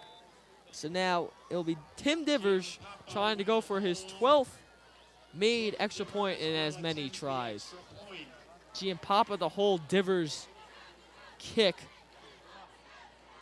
Snaps good, the hold's good, the kick sails through the uprights. Tim Divers now 12 for 12 on extra points as the Patriots extend their lead to 21-0. Last drive there was just all Patriots. Ever since they stopped the Bears, when the Bears drove down in their 4th down territory, the Bears have just really taken over. The Patriots have really just taken over and have had no answer the Bears have for the Patriots offense. Really tough talking by yourself for a while because you need David Suntup here helping you out, and when his mic's not working, it's a struggle talking by yourself. So now we're going to take a look at that last touchdown there. As you're going to see here, DiDerno goes the opposite way, which made the defenders not sure of where DeSico was going. DeSico just spun off 2 guys. I mean, you can't really teach that. That's just natural football talent there. So Dave, that last touchdown there by DeSico, and it was a great run. Are the Bears totally out of this game? I would say so. I can't see the Bergenfield offense putting 21 points in this Wayne Hills defense. If Bergenfield wanted a chance to win this game, they're really going to have to put in the effort on the defensive end. They haven't done that in this game so far. Pereira's return taken to about the 23-yard line, so I think you're back, Dave. I mean, that was pretty tough talking by myself for a while. Oh, well, this was the toughest quarter and a half that I've had as a broadcaster, just sitting here watching the game. There was so much excitement coming to the season. I had this date marked on my calendar since May, and to come into this game and just sit here and have nothing to do and just watch like I'm an observer, it was tough, but the Patriots are doing great now after working out the kinks early in the game, and it's a great atmosphere here at Patriot Stadium, and this offense has just been outstanding. So now the Patriots look to hold the Bears on defense once again. Rubinetti trying to get the Bears back into this game. Rubinetti, 2 wide receivers to his left. Handoff there to Hernandez. Spins off a defender. Gets it for about a 4-yard gain. And we have a report here from Aaron Ploshnick. Aaron, take it away. Thanks, guys. I was just in the Wayne Hills Patriots sideline and got to have a nice little conversation with number 64, Pat Mitchell, the starting left guard. He told me that the reason that they've been running to the right is because the strong point of Bergenfield's defensive line is his tackles, which shift over to the left most of the time. In order to counter their defensive tackles, they've been running most plays to the right. But what he told me is the tackles were supposed to be the strong point for Bergenfield, but it seems like once Wayne Hills' offensive line puts a hit on them, they just stop. So Wayne Hills will keep running to the right because that's what's being successful. Back to you guys. As Hernandez ran it up the middle for about a gain of 3 yards. So that'll bring up 3rd down now for the Bears. If the Bears are going to be in a 3rd down situation, they have to make it 3rd and short like it is here. Hernandez, very resilient, a lot of spin moves. He's breaking a lot of tackles, so the Patriots really need to gang up on him because he's not getting taken down at the first touch of contact. He's spinning off, and he's gaining a lot of extra yards. So if I'm Bergenfield here, I try to get the ball to Hernandez because he's been pretty successful on this drive so far. As someone is injured on the play. Tim Waller is hobbling off the field, but another Patriot is down on the field. I'm not sure who that is. Might be Bowen Jones. I think it is Bowen Jones. No, actually, actually it's a Bergenfield player. Oh well. Oh, we couldn't see the jersey from here. Yeah. Whatever. I mean, Bowen, sorry to call you out there. I apologize to the Jones family. That's actually number 77. Malik Galloway got injured on the play. Malik, 5'10", 240 pounds. A big boy. The senior offensive lineman for the Bears. So now we're going to be etched in stone as saying that Bowen Jones got hurt, and he never did, Dave. Happens. Let's pretend it never happened.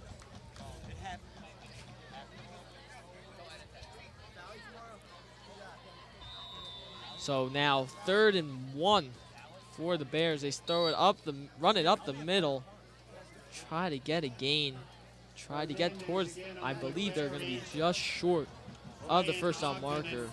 So now it will be 4th down and a little bit for the Bears. I think is there going to be a measurement? Official timeout. Yes, there's going to be a for the measurement. It looks close measurement. from here. I think he's going to be just short by inches from our view up here in the booth. So Tim Waller is injured on the sideline, though, for the Patriots. Here his ankle, it looks like. So Lenny DiDerno and Rich Bozzicato Sr., the chain gang. I believe that's senior, right? Or is that junior? I thought Arafini was on the chain gang. Well, he's not tonight. It is inches. Yeah, I believe it's Lenny DiDerno. Short by about And then 2 I feet. believe 2 feet, as Mr. Megan that's said. actually Rich Pozzicato Jr. Excuse me. Sorry for mistaking him for his father. So it is going to be 4th and inches for the Bears. And if the Bears want any chance in staying in the game, they're going to have to convert on this play. Oh, no doubt about it. They've run the ball well on this drive. Hernandez, very resilient, very good running through the interior of this line. Let's see what they have right here. Handoff there, Hernandez. He's going to be stuffed short there by Mike Roman. So now the Patriots going to turnover and downs. And now we're having an interview for Aaron Ploshnick. Thanks again, David Andrew. As most of you probably noticed, Timmy Waller was a bit gimpy walking off the field after before the last 2 plays. It was just in the Patriots huddle, and it seems like the prognosis is an ankle injury.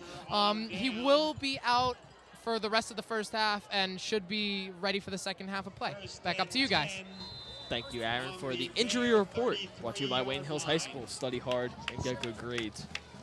Wow, the moment. Let's look at tonight's trivia question, which is brought to... Actually, we're not ready for the trivia question yet. We'll get to a little later in the broadcast. It's all right, Dave. You took a long time off of not talking, so you're excused for that mistake. G-Poo. Play action fake. Throws down the right side to Ogden. Gets into the end zone. I believe it is going to be a touchdown. Extends the Patriots lead to 27-0. G-Poo threw a beautiful pass down the sideline. And that's going to be a touchdown for the Patriots. Mike Giampapa showing off the arm once again. He already has 2 touchdown passes in this game. And that was an absolute strike to Brian Ogden down the right sideline for a 32-yard touchdown. Brian Ogden is quickly turning into one of Mike Giampapa's favorite targets. Giampapa will hold and Divers will kick for the Patriots. Good snap, good hold, good kick. Patriots extend the lead to 28-0 with 6 minutes remaining here in the first half. Andrew, could you say 13 for 13? Tim Divers on extra points, just incredible. Yeah, it really is remarkable. I mean, it's all, you know, it's all a formula. You know, he get the snaps good, the hold's good, and he just runs through the kick and gets it through the uprights. That's all you can ask for. It's basically a machine out there. It's not like the kicks are close to the uprights. These kicks are right down the middle, and he's making them with plenty of distance. So now Jeremiah Gayo will kick for the Patriots. David, now it should be 28-0. Am I correct? Yes, it's 28-0. Because the scoreboard indicates it's 27. Scoreboard had some issues last season. I guess they have not worked out the kinks yet. That kick was good, right? Am I not? Yes, that kick was good. All right, so they changed it to 28. Hernandez are deep to return. So Hernandez and Pereira are deep to return for Gayo's kick. Gayo kicks it up. Fumbled there at about the 5-yard line, taken up. There up the field, he's got some room. He's running down the field. He's gonna be taken down at about the 50-yard line by Joe Volpe. So now the Bears have good field position after that horrible coverage there by the special teams of the Patriots. A big burst of speed there by Paul Manalo. He originally bobbled the kick a little bit. I'm really surprised that he got up there so fast. The Wayne Hill special teams coverage has not been up to par as it usually is. So now Bergenfield starts at midfield. Primetime field position here for the Bears. And if they want any chance to get back into this game, they got to get 7 on the board here. So Rubinetti leads his troops to the line.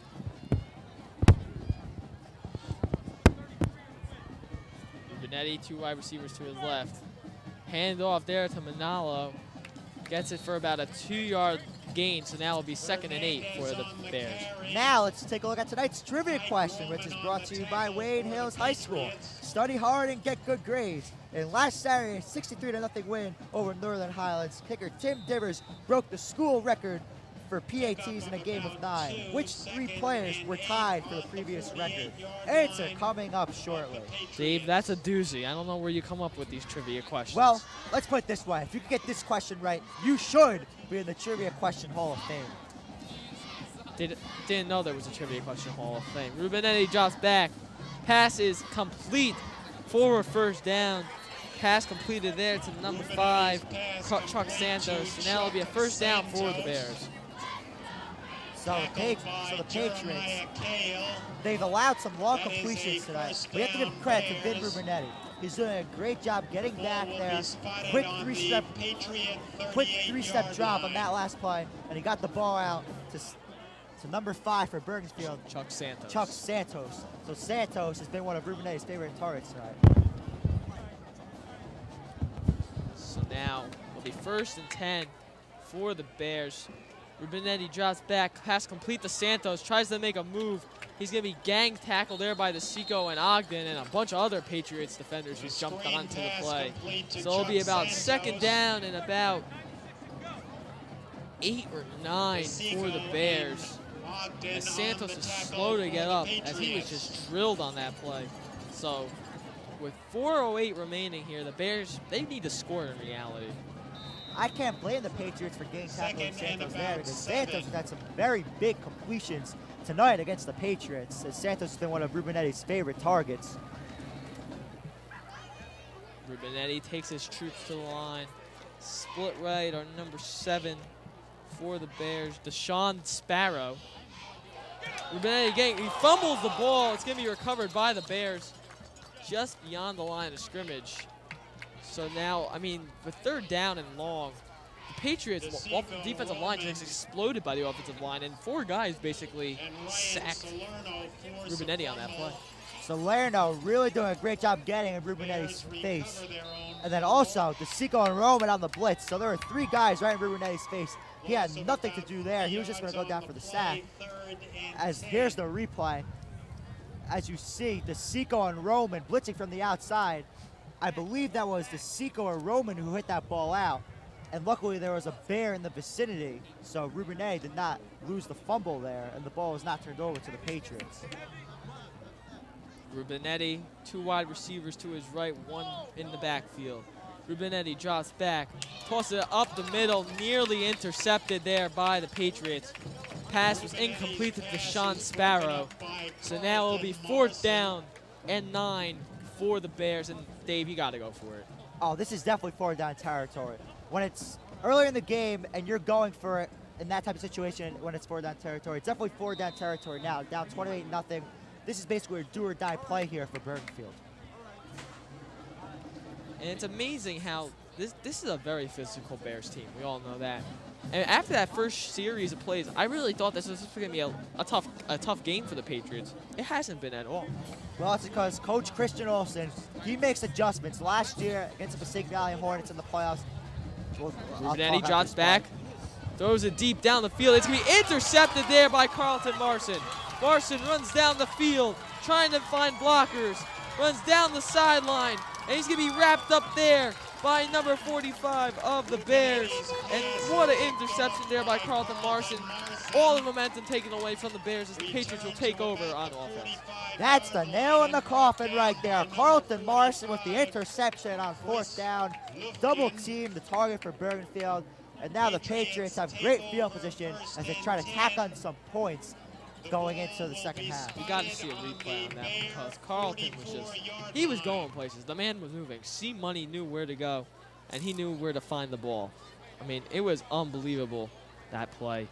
To take the momentum away from the Bears like that, it was just unbelievable. Giampapa, DeSico in motion.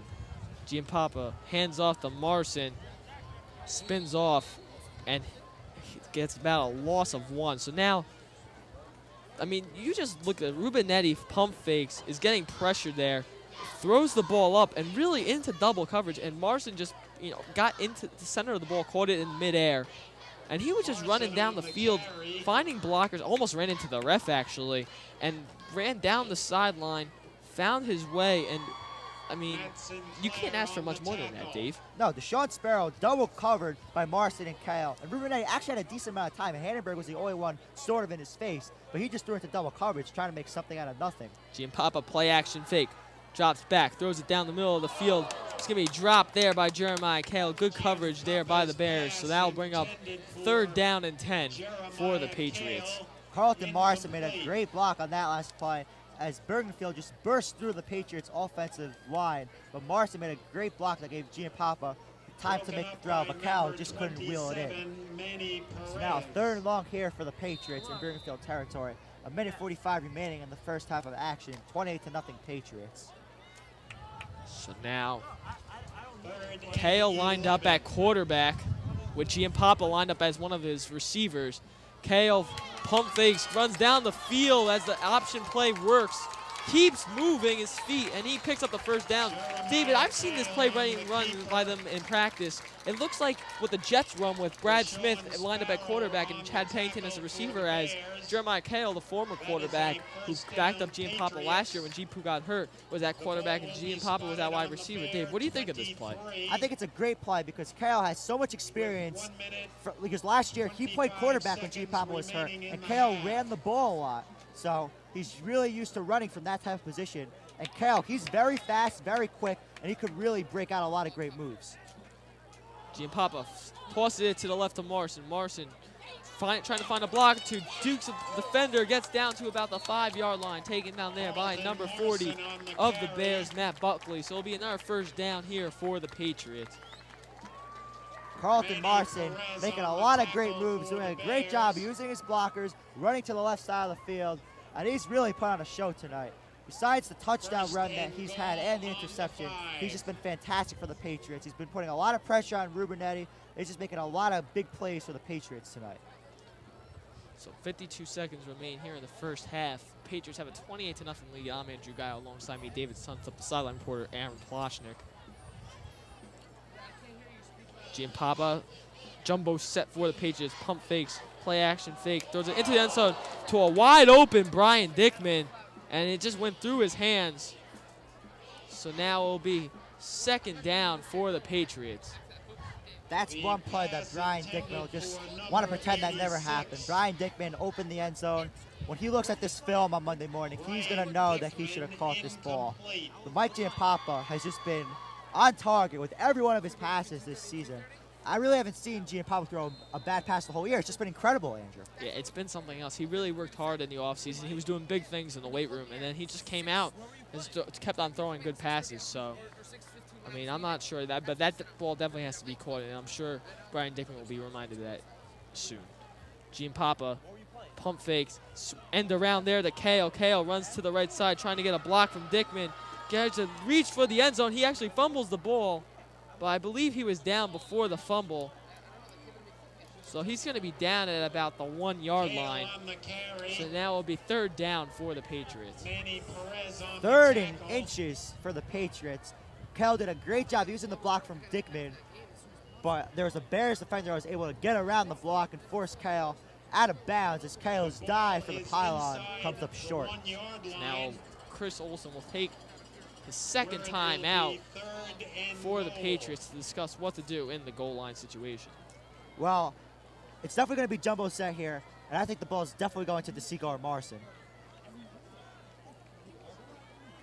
The Patriots are very good in these goal line situations because their blocking really helps them out. Their offensive line usually gets great penetration on the defensive line, and there's usually so many holes.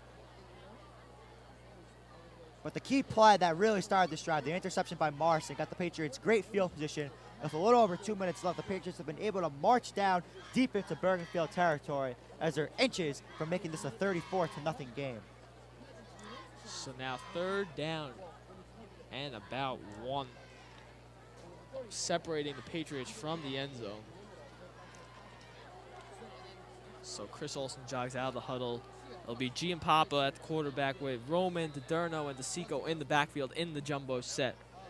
Giampapa hands off to DeSico. He barrels his way into the end zone for another touchdown, so the Patriots extend their lead to 34-0.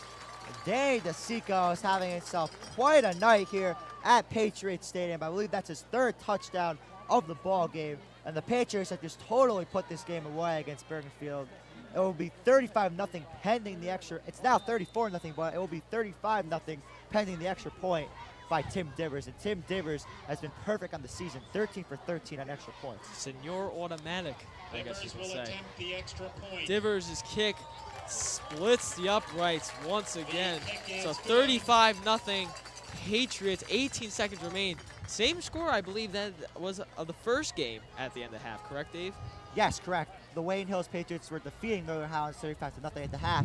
But this Bergenfield team is a lot better than the team that we saw at Northern Highlands. The Highlanders last Saturday afternoon at Dean A. Moore Stadium really came out flat. A lot of turnovers, so many penalties. Their offense is not in sync. Bergenfield has actually played decently well here tonight, but their defense has really not been able to go up against this powerful Patriots offense.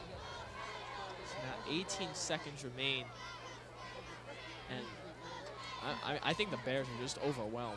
I mean, I think it's simple as that. They're overwhelmed with the physical play of the Patriots, and they've been battling hard, but they just don't have the horses, I think, to run with the Patriots.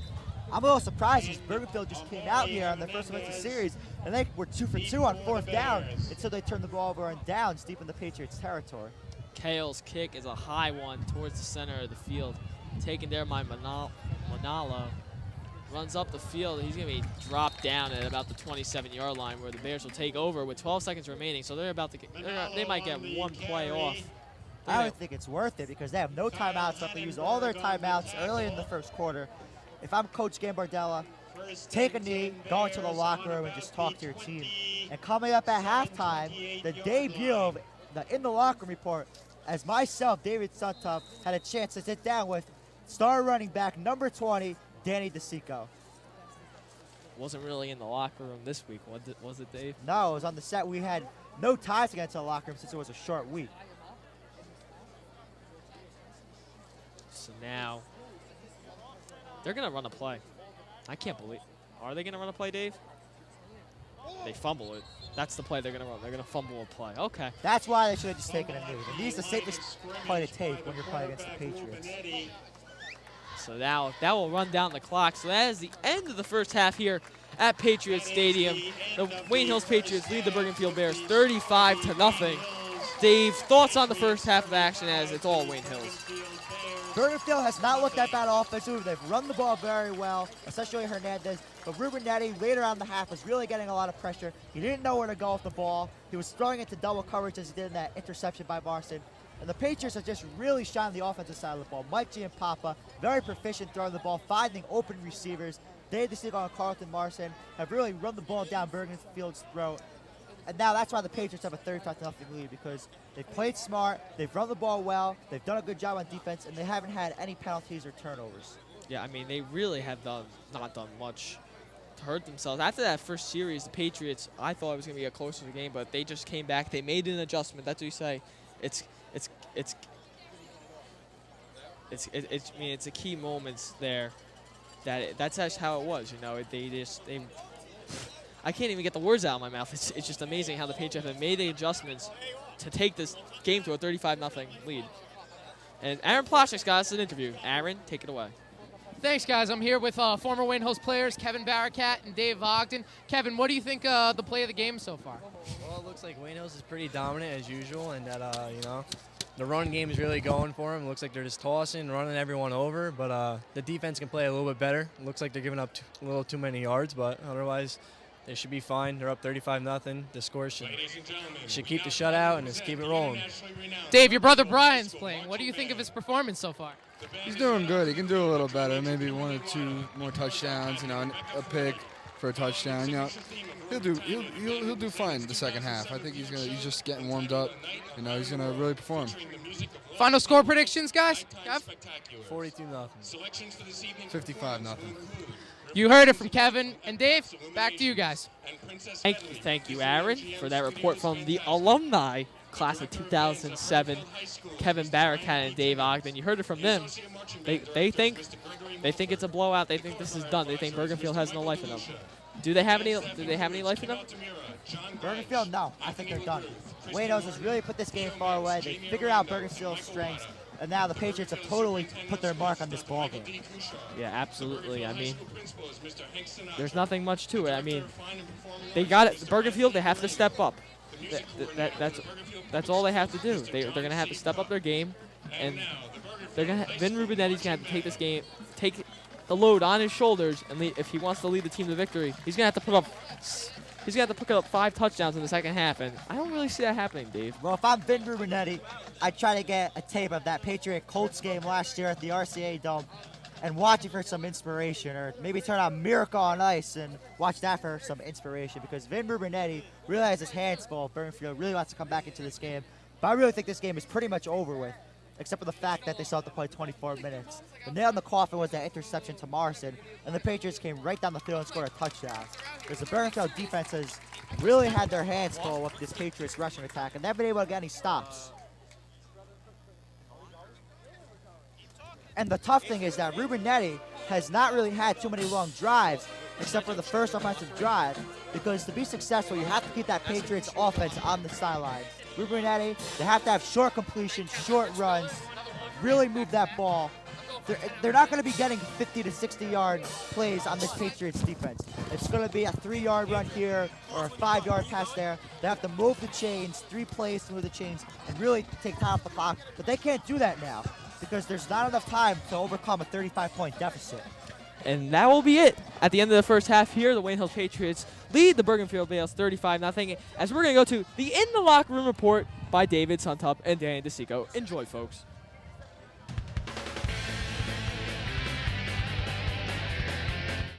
Welcome to the first edition of the In the Locker Room report. Unfortunately, this week, due to time constraints, we are not able to be in the locker room. I'm David Suntup. Today's guest, Danny DeSico, number 20, running back and linebacker for your Wayne Hills football Patriots. So, Danny, last week, you beat the Highlanders of Northern Highlands 63-0. What were really the key moments in that game, and what were you guys able to do to really get on them and really beat them badly? You know, Dave, they had, they stopped the run pretty well. I mean, we got a new line. They came out, you know, they were pretty physical, but what I think we did that was really good was, you know, Mike came out and, you know, he threw the ball well. You know, he threw the ball downfield, he threw it where the receivers can go up and get it, and I think Mike executed very well. Speaking of Mike Giampapa, last year, until he got hurt, he had a great year. He led you guys to 7 victories. What differences did you see in Giampapa in week 1 than you saw in the 2006 season? Well, you know, experience. You know, Mike, last year was his first, you know, couple games of varsity start. He came out, you know, he came out good, strong, but this year his confidence level raised unbelievably.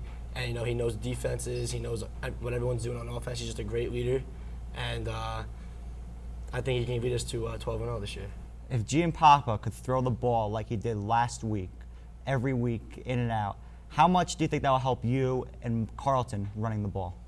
It helps us a lot, you know, because when if Mike can throw the ball downfield and make things happen, it opens up a lot of things. It can open up all of our running plays. It can open up, you know, even me at wideout and Carlton at tailback. You know, you can put me out there, you can throw me, or you can leave Carlton in the backfield and hit him with a trap. You know, they'll never know what's going on. This season, you were named the captain by Coach Chris Olson. Your brother, Pete DeSico, back in the 2004 season, was also a captain. What's it like to follow in your brother's footsteps and be a captain of such a great program like the Wayne Hills football program? You know, it's a great feeling because, you know, when I was a freshman or even younger, you know, looking up at my brother, seeing him doing things that I've always wished or wanted to do, and becoming a captain as a senior, it's a great privilege, and you know, it's a lot of work, but it's something that I've been really looking forward to. What's the biggest trait that you learned from your brother from playing football, watching him play, winning a state title, that game against Emirates? What did you really learn from him that's helped you mature into the player that you are today? What I learned from him, you know, is playing with heart. You know, I wasn't always about having, like, I wasn't always the tallest kid, biggest kid on the field, but I always feel that, you know, I have a big heart, and then I feel like it's strong enough to bring me to where I want to be. The Bergenfield Bears, they're not one of the elite teams in the NBIL, but they really fight. And last week against Mawa, they were down 19-6 at halftime. They came back. They lost 26-20. Vin Rubinetti, he's a playmaking quarterback, really fast. How do you contain him and really shut him down and make others make plays? You know, the Bears are a physical team. You know, they come out, you know, they might not be the best team, but they hit. You know, it's a team that after that game, you know, you're like, oh man, I don't feel great. You know what I mean? They come out and they hit. But quarterback. He's athletic. You know, he's run first, pass second. You know, he's dangerous. If you take your eyes off him for a second, he might be down the sideline. But what we got to do to stop it, you know, is just contain and you know, bring a lot of blitzes, and hopefully our D-line can play how they've been playing lately. So, after December 1st, will you guys win 40 games in a row and have another 12-0 season, and will the draft for 5 be complete? Without a doubt. You know, we don't work for anything else. You know, we work hard every single day, hours and hours of work. We lift, we watch films, and we do everything we can. So there is nothing else that I'm looking at except the ring.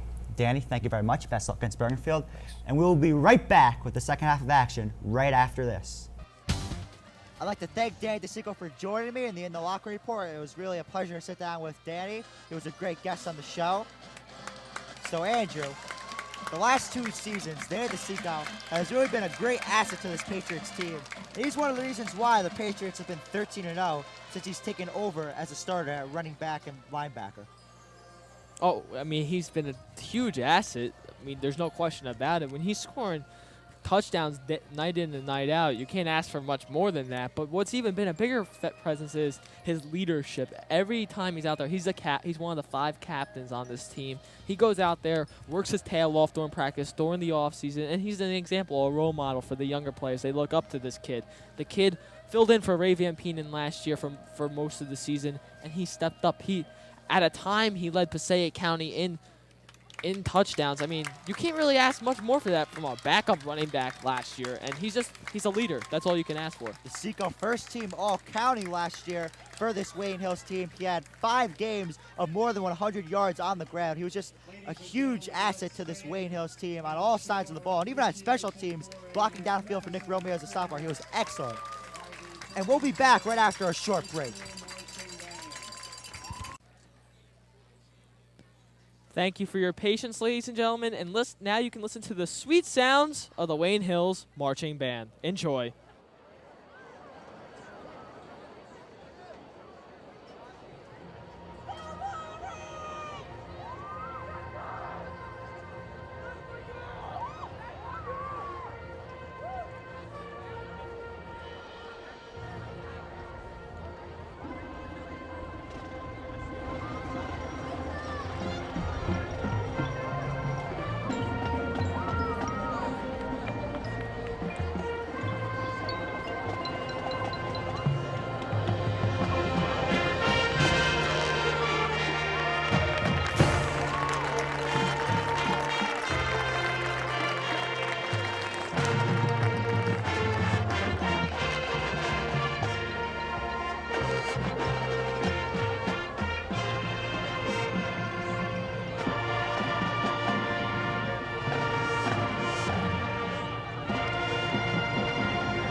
Ladies and gentlemen, again, let's stand and show our appreciation for another great performance by the Wayne Hills Patriot Marching Band.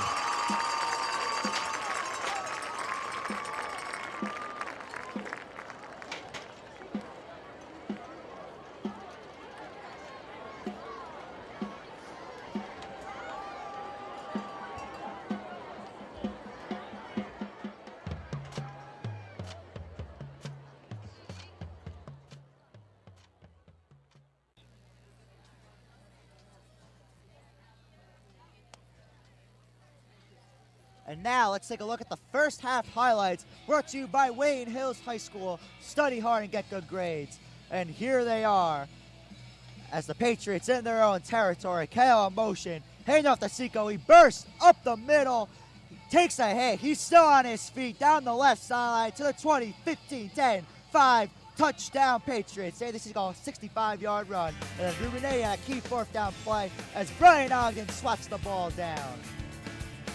As the Seaco's in motion to watch Kyle Hannenberg wide open down the middle of the field for a touchdown. The first touchdown of the game for the Patriots as Rubenetti's flushed out of the pocket on a key third down play as the Seco bats the ball away. It's incomplete. And then Rubenetti again, great pressure by Tim Waller as Tim Waller has had a whale of a ball game tonight. And then Giampapa tosses it outside to Marson. Marson bursts through. He's got a lot of blocking, stays on his feet, cuts it to the left. He fumbles the ball, but recovers the ball about the 5-yard line. So the Patriots do a great job running the ball. Next play, Danny DeSico, spin move into the end zone for the touchdown. And Rubenetti keeps getting pressured by these Patriots as he fumbles, but Bergenfield keeps the possession. But the next play, it doesn't matter because Carlton Marson picks off Rubenetti, and he's running up the field. He's looking for his blockers as Marson across midfield to about the 44-yard line. So the Patriots run the 2-minute drill here as Gayo back in his familiar position at quarterback, taking the snap back. He runs up the field, takes to about the 20-yard line. And that's it at the half, 35-0 Patriots. And right now, I'd like to welcome Wade Today's sports columnist Rich Stambouli into the booth. So Rich, after the Patriots ran a clinic against Northern Highlands last week, they came into this game a little sluggish. Bergenfield marched down the field, had a great chance to score. What adjustments have the Patriots made on defense to really shut down this Bergenfield offense? Well, I think they're recognizing that Hernandez is their bread and butter, and they're going to keep going to him and going to him. They gave up a long drive. That first possession, that probably was a little bit of a wake-up call. A little shot that told them, hey, this isn't going to be that easy. I don't know specifically what adjustments they made. Probably just did a little better with their tackling and their pursuit and keying on Hernandez as the first half went along.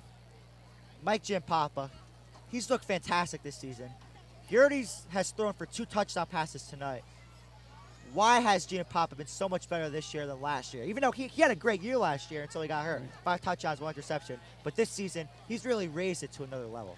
Well, I asked Mike about that last week at the Highlands game, and he said, I did all my hard work in the summertime. He came back, and you saw last week that it looked like he had never been away. I mean, playing only less than 5 games last year, you might have thought he'd come back after all that time away, looking kind of rusty, but not at all. Not at all. I think he was 7 for 10 last week, and 2 of the incompletions were drops. So last season, the Patriots had a great offensive line. They ran for over 270 yards against these Bergenfield Bears back in Bergenfield.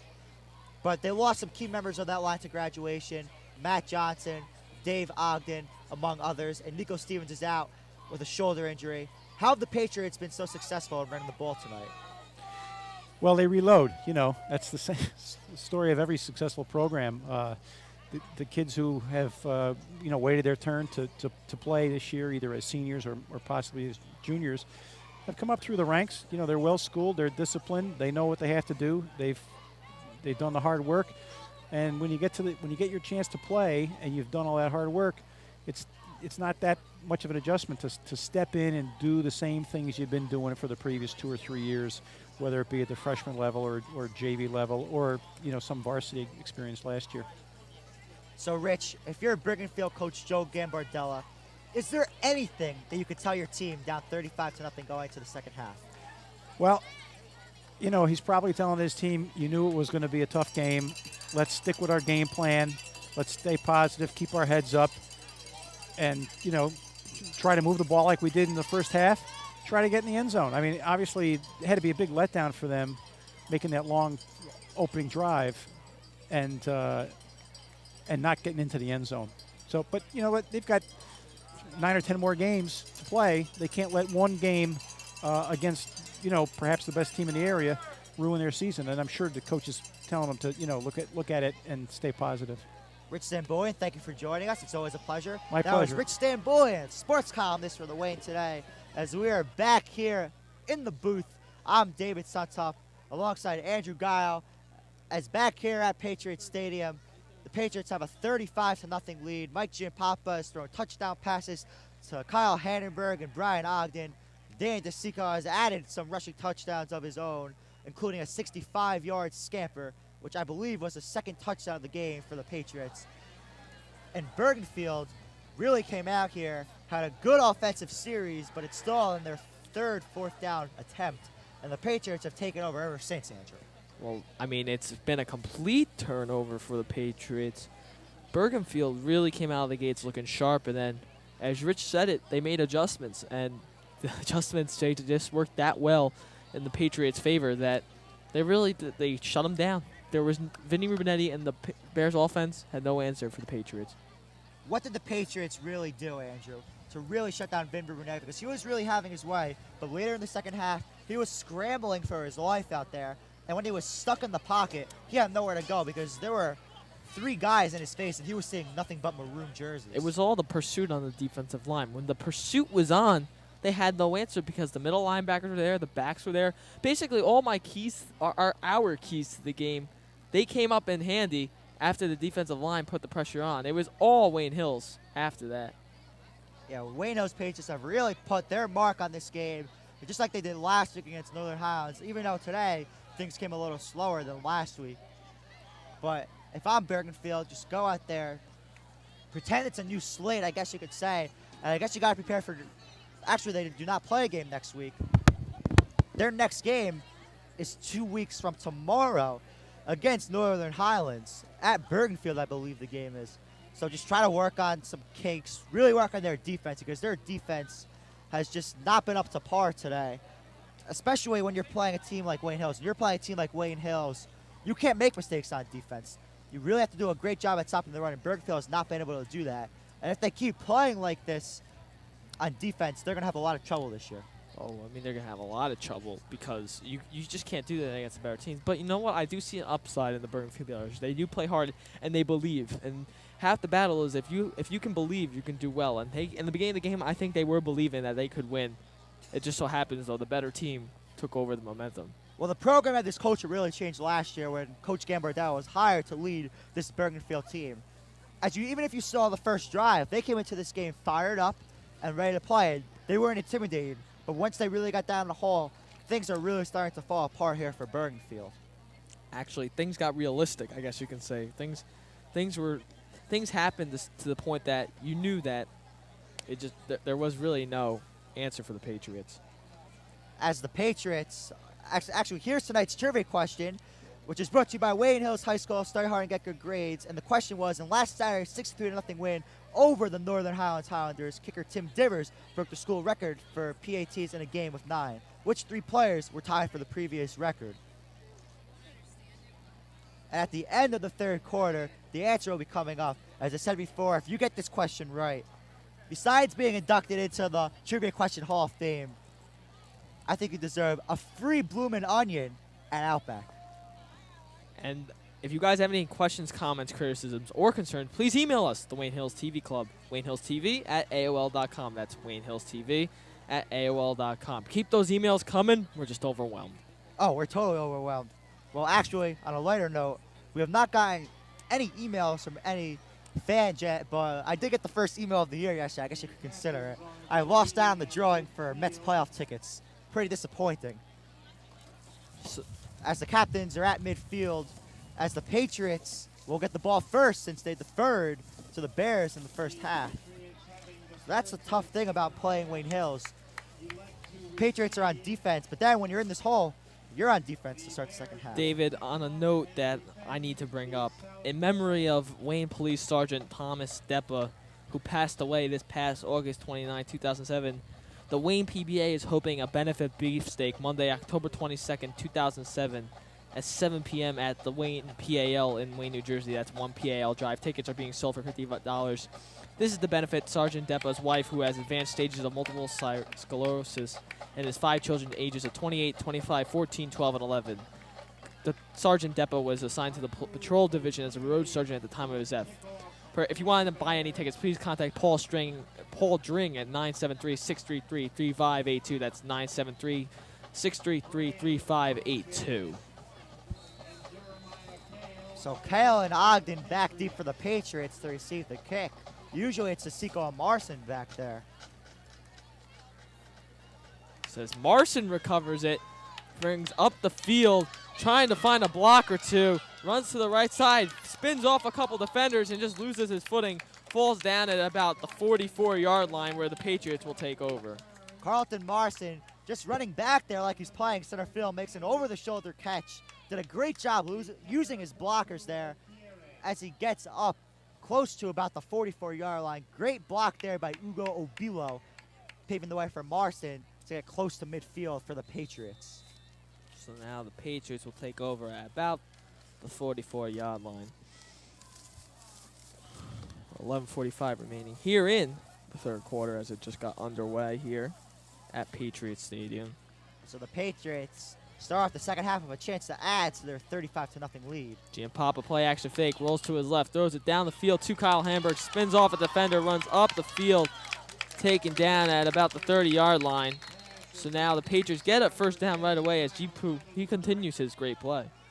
Giampapa just looks so calm in the pocket as Hannenberg just got wide open in the middle of the field as number 27 for Bergenfield. I don't know what he was thinking. He just bit on the play action, leaving Hannenberg wide open in the middle of the field. And Kyle Hannenberg is turning into a nice weapon for Giampapa in this game. Hannenberg previously caught a 10-yard touchdown strike from Giampapa to start off the scoring for the Patriots. Giampapa, 3 wide receiver set. Mark Kirk goes in motion, takes the handoff. Kirk runs up the field, and he's going to be tackled. He loses the ball. It's going to be Bergenfield ball. I thought he was down before he fumbled the ball. I'm not sure about that play. I'm not sure. I thought he might have been on the ground. Needless to say, that they will take over. He took a hit to the shoulder, and the ball just popped loose. But there's no instant replay in high school football, so no challenge will be on the way. So the Bears will take over, 1st and 10 on the 44-yard line. So I believe that's the first turnover of the season for the Patriots. Yes, it is, actually. It is, believe it or not. Remarkable, to say the least. So it'll be 1st and 10 on the 44. Rubinetti drops back the pass, looks to his right, throws it up the middle. It's going to be incomplete. And a big hit there by Carlton Marson knocked the ball loose from Chuck Santos. Otherwise, that was a completion. What a thunderous hit there by Carlton Marson. He just smashed Santos, as that was a nice throw by Rubinetti. Rubinetti had a lot of time in the pocket. As let's take a look at the replay. Good job by the big Bergenfield offensive line. Pass was a little high, but Marson, boom, as he slammed Santos to the ground. Great play there by Carlton Marson. And we already knew that Marson was a vital threat on offense for the Patriots, but he's really making his mark on the defensive side of the ball. You think he learned something from Denny on his play, his grandpa, the former defensive coach? Oh, I definitely think he did, Andrew. Rubinetti drops back. Pass there. It's complete to Santos. He's going to be gang tackled there by Ogden and DeSico. Seems like every time there's a tackle is a gang tackle, Dave. Well, Santos, he's very resilient, as are most of the players on this Bergenfield team. And the Bears really did a nice job gaining some extra yards in the first half. So Patriots really doing a great job making adjustments, and gang tackle is just one of the many adjustments that Coach Olson has made in this game. So it'll be 3rd and 3 now for Bergenfield. The offensive line for Bergenfield has done a much better job so far through 2 plays in this half. Rubenetti has done a lot more time to get the ball out to his receivers. The cheerleaders, once again, the heart and soul of the Wayne Hills Patriots football team. Rubenetti, 3 wide receiver set.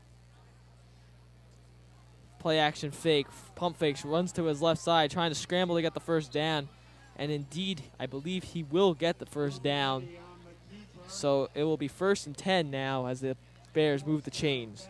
Great quarterback vision there by Vin Rubenetti. The play action, some of the Patriots bit up the middle. He had an opening to the left side, and he just turned the corner. He knew it was 3rd and 3. He knew he didn't have to go that long for the first down, and he ran out of bounds to stop the clock. Great job there by Vin Rubenetti as he moves the chains. So it'll be 1st down and 10 at the 40-yard line for the Bears. I don't know what it is, but Coach Gambardella has really made Vin Rubenetti look a lot more comfortable coming out to the second half of action. 1st and 10 for the Bears. Rubenetti hands off to Hernandez. Hernandez runs up the middle, going to be taken down by Carlton Marson, tripped up and then touched down by Brian Ogden. So now it'll be 2nd down and about 3 for the Bears. Hernandez, he doesn't give up. He's spinning around tacklers. He's getting every extra yard he could get. He's broken so many tackles tonight. The Patriots really need to gang up and gang tackle him because he's breaking a lot of tackles. And sooner or later, if they don't gang tackle him, he could really break a big run out here. And Andrew, Hernandez has to be one of the better running backs we've seen in recent memory besides Jamie Rowe and Mo Gotuk of Old Japan. Oh, definitely. No, the kid's got talent. I mean, he's got the heart of a lion, maybe two. Taken down there, Palomo gets the first down, but is absolutely hacked by Carlton Marson. Carlton, he's been using the hit stick tonight a little bit, huh, Dave? Well, Carlton Marson getting a little Madden happy here using that hit stick. We all know Carlton Marson loves to play Madden in his free time, as do a lot of football players. And let's take a look at the replay. C Money just drilled Manello, and I mean, that's gotta hurt. He's gonna wake up tomorrow morning and be like, oh my God, that's a Carlton hit. He's going to be sore tomorrow. He's going to have to get the ice pack and apply it frequently tomorrow. Well, they don't play for another 2 weeks, so I think he could handle it. Rubenetti jots back, throws the ball deep down the field, intended for number 2 on the Bears. Pereira. So now that'll bring up 2nd and 10 for the Bears. Well, Rubenetti did not learn from his prior interception in the first half because Pereira double covered again by Gayo and Marson. He's lucky he overthrew that ball. Otherwise, that could have been another disaster there for Bergenfield. No way, you gotta think that is pure genius, Dave, that I really had not thought about until now. Carlton Marson never played defense on varsity until this year. That's just Coach Olson, and he's a genius. Rubenetti throws it. It's intercepted by Mike Roman. He runs down the left sideline, just barrels his way, picks up enough yards, so they will start off the Patriots for a 1st down. Rubinetti's having trouble finding receivers. The last 2 plays, he's really looked lost out there, having no clue where to go with the ball. Mike Roman made him pay there as he makes the interception, his first of the season, and then picks up a lot of extra yardage into Bergenfield territory. But Andrew, back to what you were saying about Carlton Marson. Carlton Marson has just really made a statement here tonight, the defensive side of the ball, taking Jeff Brzezinski's place at safety. And he just played a fantastic game. The interception, a lot of tackles, some big hits by Carlton. So now, Giampapa will lead the offense for the Patriots. Handoff there to Marson. Runs his way up the middle for about a gain of 3 on the play. So that'll bring up 2nd down for the Patriots.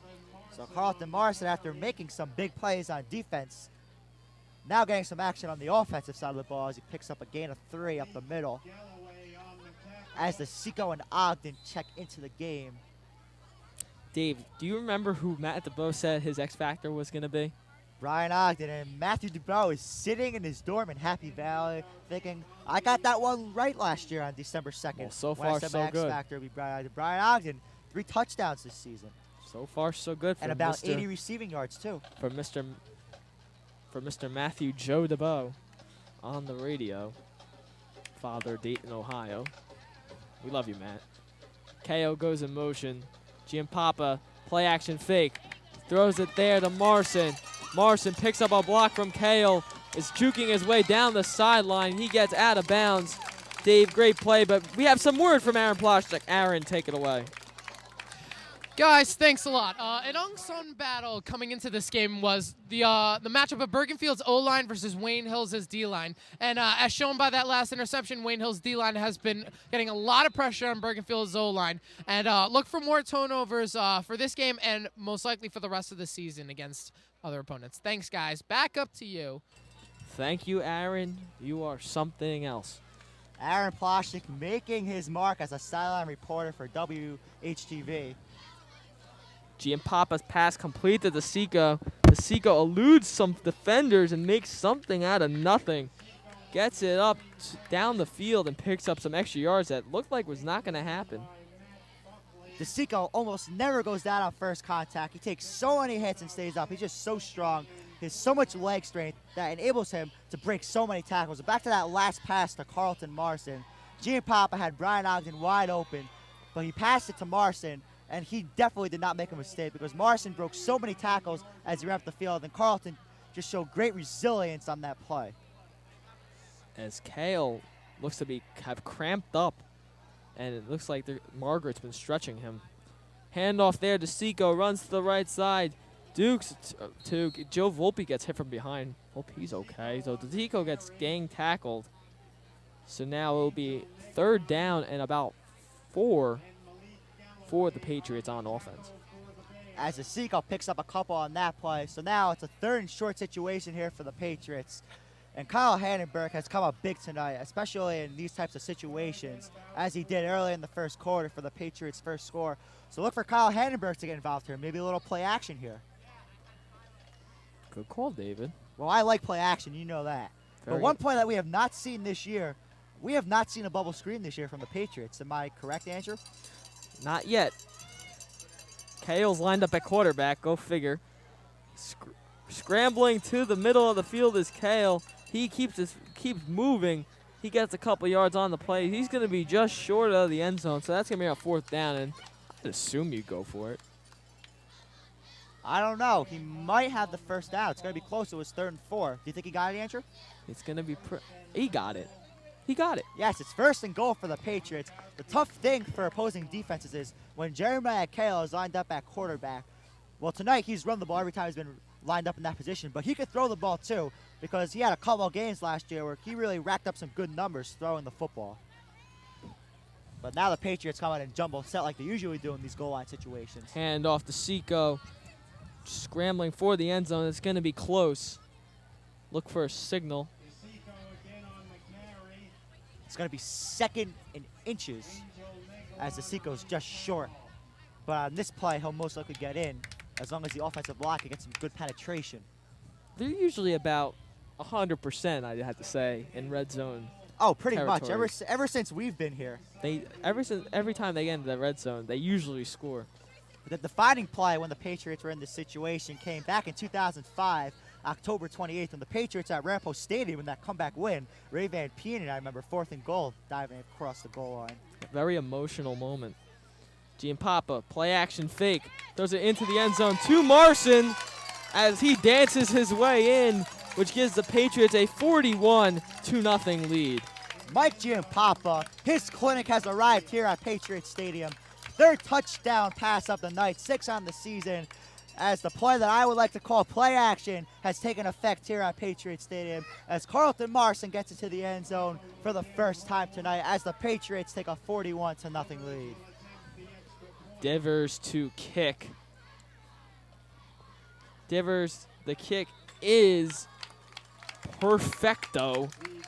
16 for 16 on the season for Tim Divers. Let's take a look at that last touchdown pass by Giampapa as the play action totally fakes out the Bergenfield Bears, and the linebacker forgets to stick to Carlton Marson as he tries into the end zone for his first touchdown of the evening. Dave, just like Tom Amansky has, back-to-back AAU National Championship baseball videos, Mike Giampapa's got to get a quarterback video going, and he's just showing the people out there how to throw the football correctly. I have not seen a bad pass come out of that man's hand the whole entire year. He has just been flawless for this Wayne Hills Patriots offense.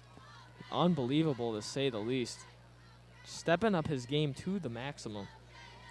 I know Giampapa was devastated when he was carted off the field at Ultapan last season, and he really worked his heart out. He even came back and took a couple snaps in the state title game. He worked hard throughout the winter, lifting weights, through the summer, throwing the ball, really developing a lot of continuity with his wide receivers, Gayo, Ogden, DeSico, Marson, Hannenberg, and it's really paid off in the early going this season.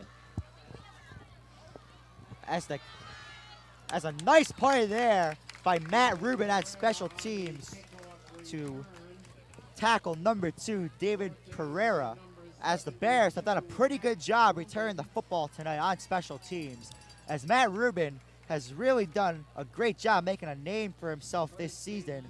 He had 6 tackles in the opener at Northern Highlands last week, and Matt Rubin is quickly becoming one of Wally World's favorites on special teams. Man, Wally World does pick and choose the best for special teams, to say the least. Mike Quinn warming up on the sidelines. I think you will see the second team in soon with 2 minutes now in the third quarter remaining. And Mike Quinn played a great ball game here on Monday at Patriot Stadium in the junior varsity game against Northern Highlands, as Rubinetti's turning the corner as he steps out of bounds as he crosses the 40-yard line. So Rubinetti trying to find some room as he turns something into nothing. So it will be second down and about 4 here for the Bears. Under 2 minutes here left in the third quarter. If you're just tuning into our broadcast, I'm David Suntup alongside Andrew Gayo and Aaron Ploshnick, as it will be 2nd and 3 for the Bears from their own 40-yard line. Already in a huge hole tonight, down 42-0. So here come the Bears. Rubinetti, 2nd and 3 for the Bears. Hand off there. And there's a fumble on the... I take no that fumble. back. That's called throwback there by Ryan Derderno, laying out the huge hit. As Coach Olson said on the paper in the season preview, Ryan Derderno, a throwback linebacker for this Patriots, a hard hitter. And you just saw a glimpse of that right there on that last play. That's the way the man goes. He's a hard hitter, and throwback it is. He's the man, and if he's not the man, I don't know who is. Also, my... Under a minute here, a big 3rd and 3 for the Bears. Hernandez might get the ball here, but let's see if Rubinetti could try to get something to Santos, because Santos has been his top target tonight. Rubinetti hands it off to Manalo. Taken down. 36 seconds remain as tick. The clock is ticking down here at Patriot Stadium. So let's see what Bergenfield does here. They have punted once tonight, and it was sort of a fake punt because Rubinetti was in shotgun formation, and then he punted the ball for about 30 yards. So it's 4th and 5 here for Bergenfield from their own 37-yard line, as I believe the Bears will now run another play in this quarter. Actually, they might. They're coming to the line of scrimmage, but 5 seconds left. It'll be hard to get a playoff. Let's see what this they do. is it. No, they want to go down to the other sideline and think this over a little bit. So that is the end of the third quarter. So it'll be 42-0 after 3, Dave. That was my prediction for the final score coming in. I mean, that was last year's score at Bergenfield Stadium. Yeah, that just a complete massacre, to say the least. But Dave, what are your thoughts on the third quarter? Well, the Patriots really set the tempo. They came out, they got a touchdown as Giampapa threw to Marson, and then Bergenfield has just they really have not looked good tonight. As let's send it down to Aaron Ploshnick, who has Chris and Kevin Olson on the sideline. Aaron, take it away. Thanks a lot, guys. I'm here with Wayne Hills alum Chris Olson and Wayne Hills future phenom Kevin Olson. Chris, what have you thought of the play of Wayne Hills so far? I think they've done a good job. You know, they have some things that that obviously they need to work on. But besides that, the offense is playing pretty well and the defense is playing well as well. So I think they got off to a pretty good start tonight. Kevin, you've been practicing with Wayne Hills. Do you think the practice has paid off for them in this game so far? Yeah, I think so, pretty much. I mean, they're beating them up and down the field pretty good. All right, we know everybody at Wayne Hills is waiting for you guys, and we wish you guys the best of luck with everything you do, and we look forward to seeing you soon. Back up to you guys. Thank you, Aaron. As you just heard, the past and the future, I guess you can say.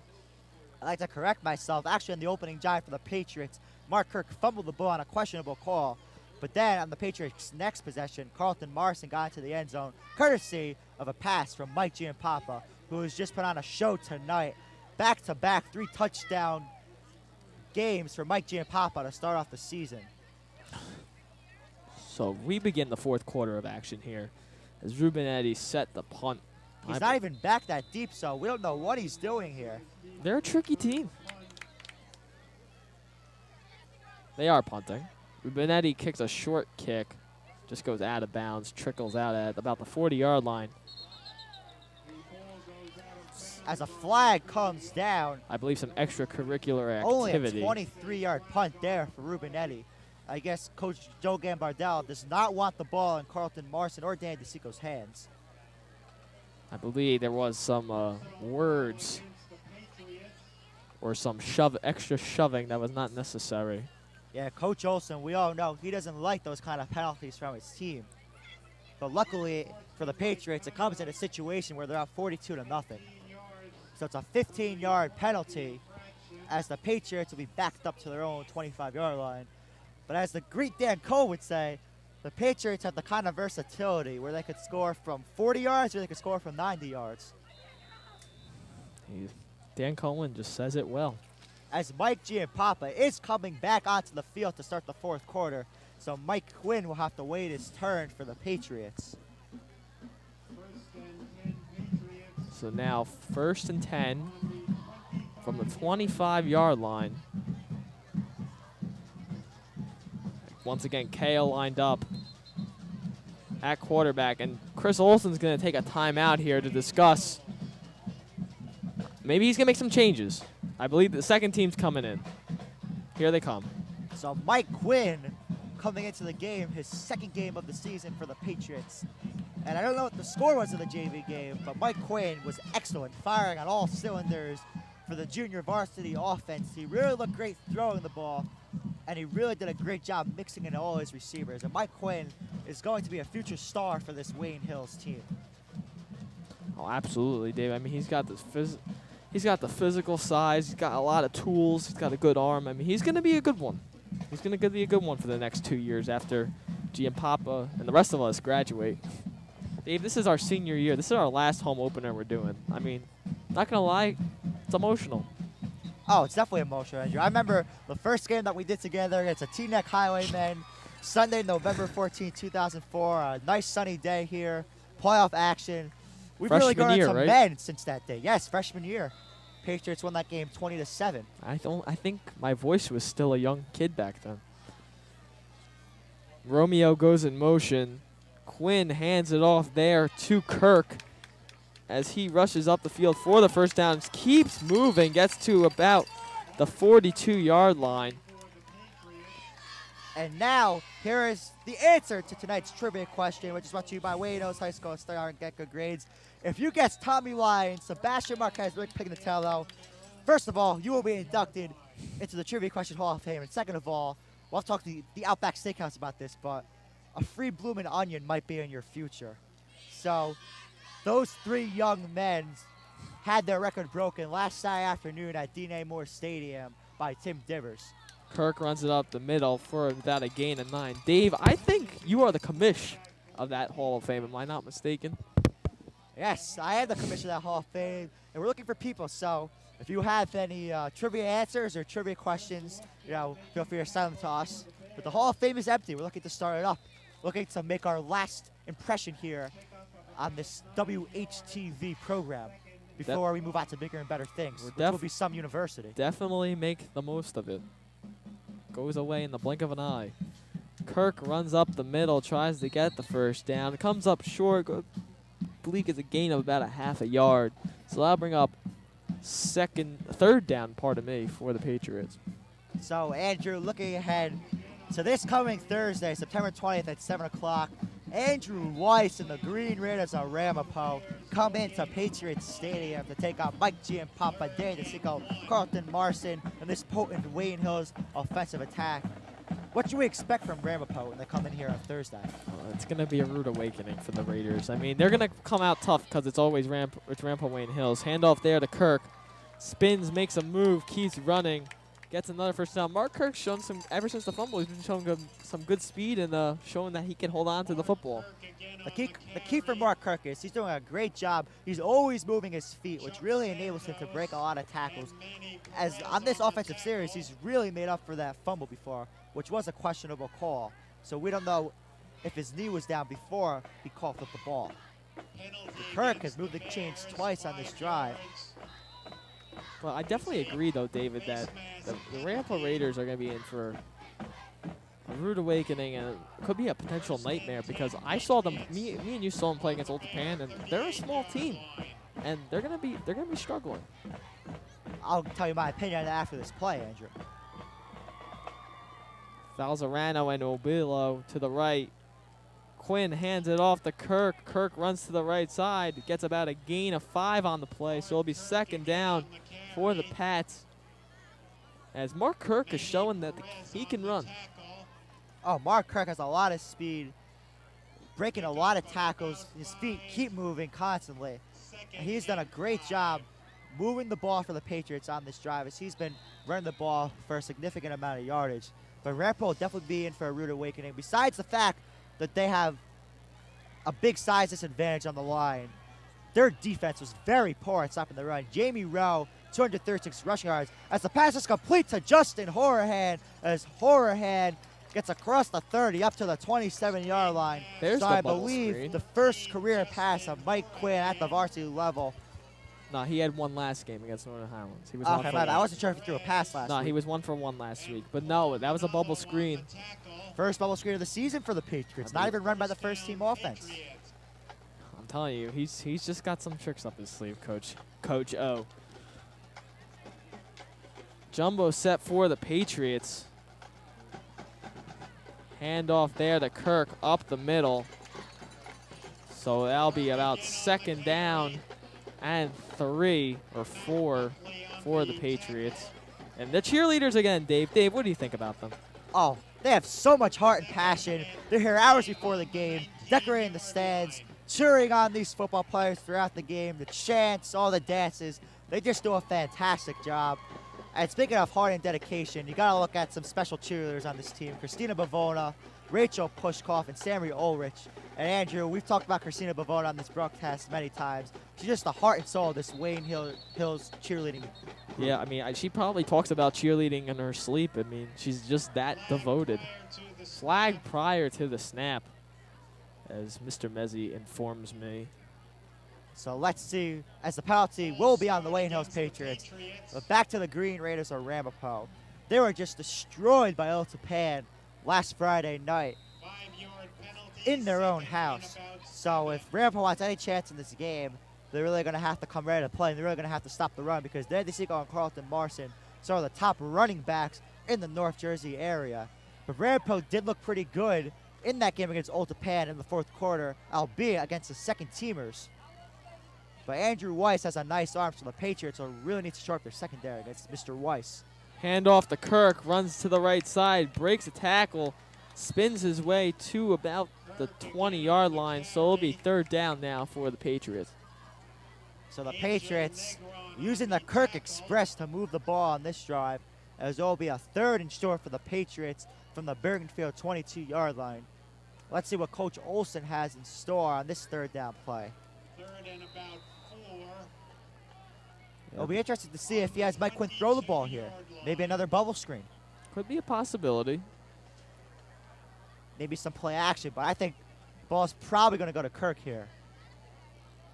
Quinn tosses it to the left to Kirk. Kirk runs to the left side, picks up a good block by Obilo, runs into the end zone for another touchdown. Mark Kirk's first varsity touchdown, I believe. So that extends the Patriots' lead to 48-0 with 5:53 remaining in the fourth quarter. Excuse me. Great blocking there by the Wayne Hills Patriots as the blockers got outside for Mark Kirk. As Mark Kirk did a great job turning the corner, and once he got to about the 10-yard line, he was gone from there. As Tim Divers will look to make it 7 for 7 on extra points for his 16th extra point. I mistakenly said 16th before. The Masco's not up to par yet. Divers' kick sails through the uprights. This kid knows what he's doing, Dave. Oh, he's just been phenomenal for the Patriots. 16 for 16 on the season. I've never seen anyone kick like this. No, I mean, it's all confidence. He's got to be riding high right now with all the confidence in the world behind him. And Divers, it's not like he's a junior or a senior who's kicked at this level before. He's only a sophomore, and this is only the second time he is kicking as a varsity kicker for these Wayne Hills football Patriots. So now 49-0. The route is on. I think Bergenfield is just looking forward to getting back on that bus and getting back to Bergenfield, New Jersey, enjoying their bye week and getting ready for the Highlanders of Northern Highlands. But memo to Bergenfield, Northern Highlands, they are not the Wayne Hills Patriots, so even though the score might not show, if Bergenfield plays like they did tonight against Wayne Hills, I think they will beat the Highlanders. Don't you agree, Andrew? Oh, obviously. I think they're a tough team.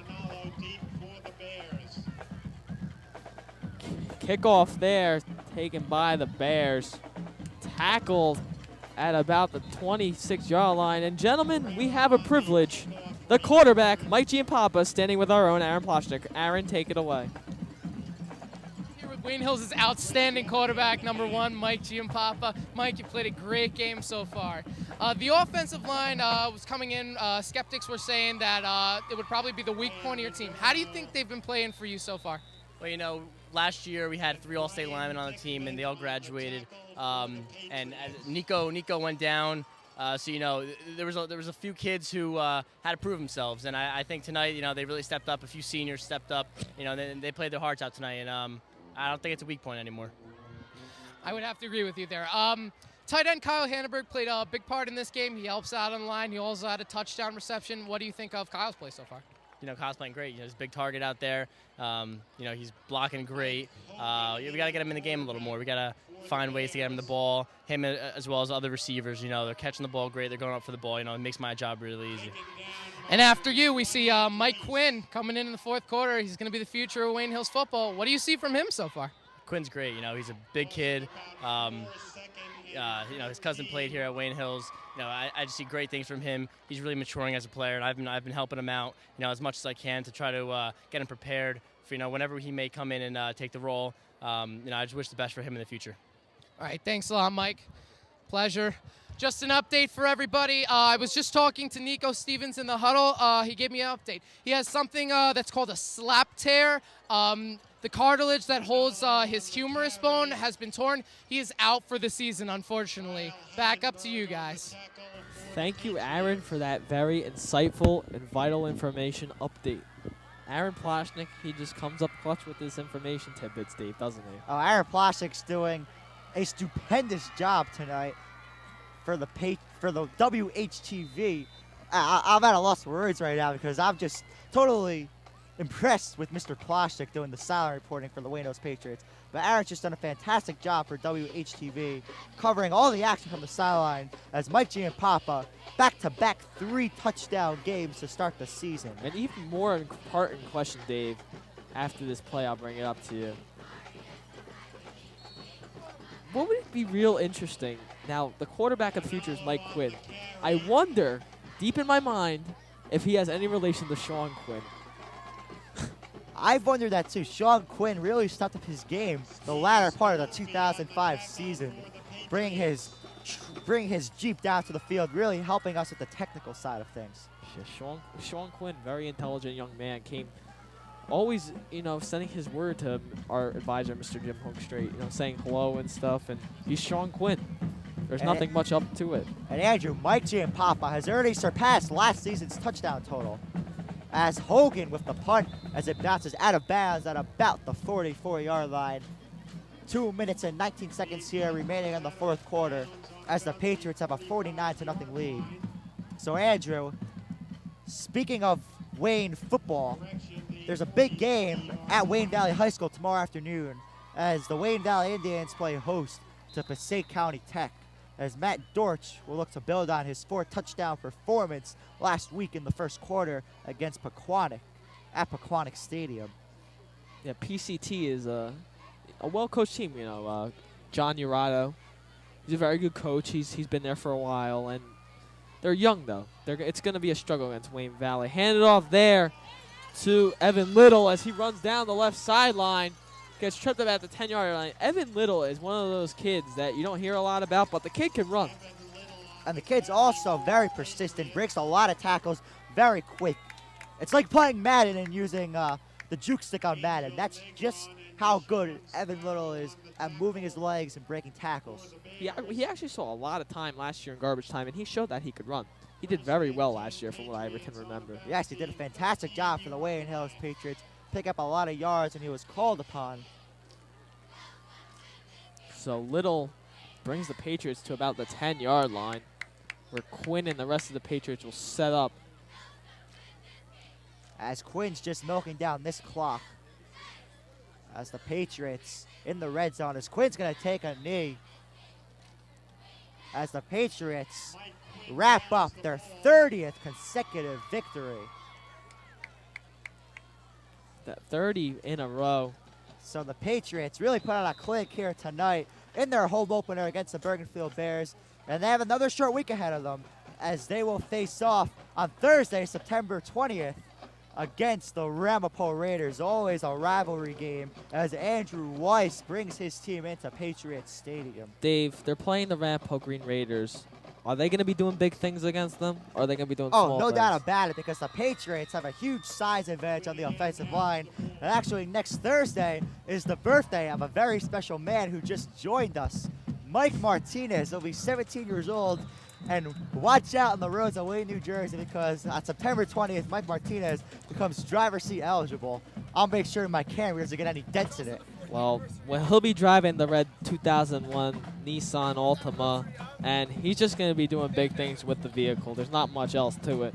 Driving to the Seton Hall Preparatory School, West Orange, New Jersey, North Plainfield Avenue. I mean, he's going to be doing big things. Dave, that's going to end this ball game as the Wayne Hills Patriots defeat the Bergenfield Bears 49-0.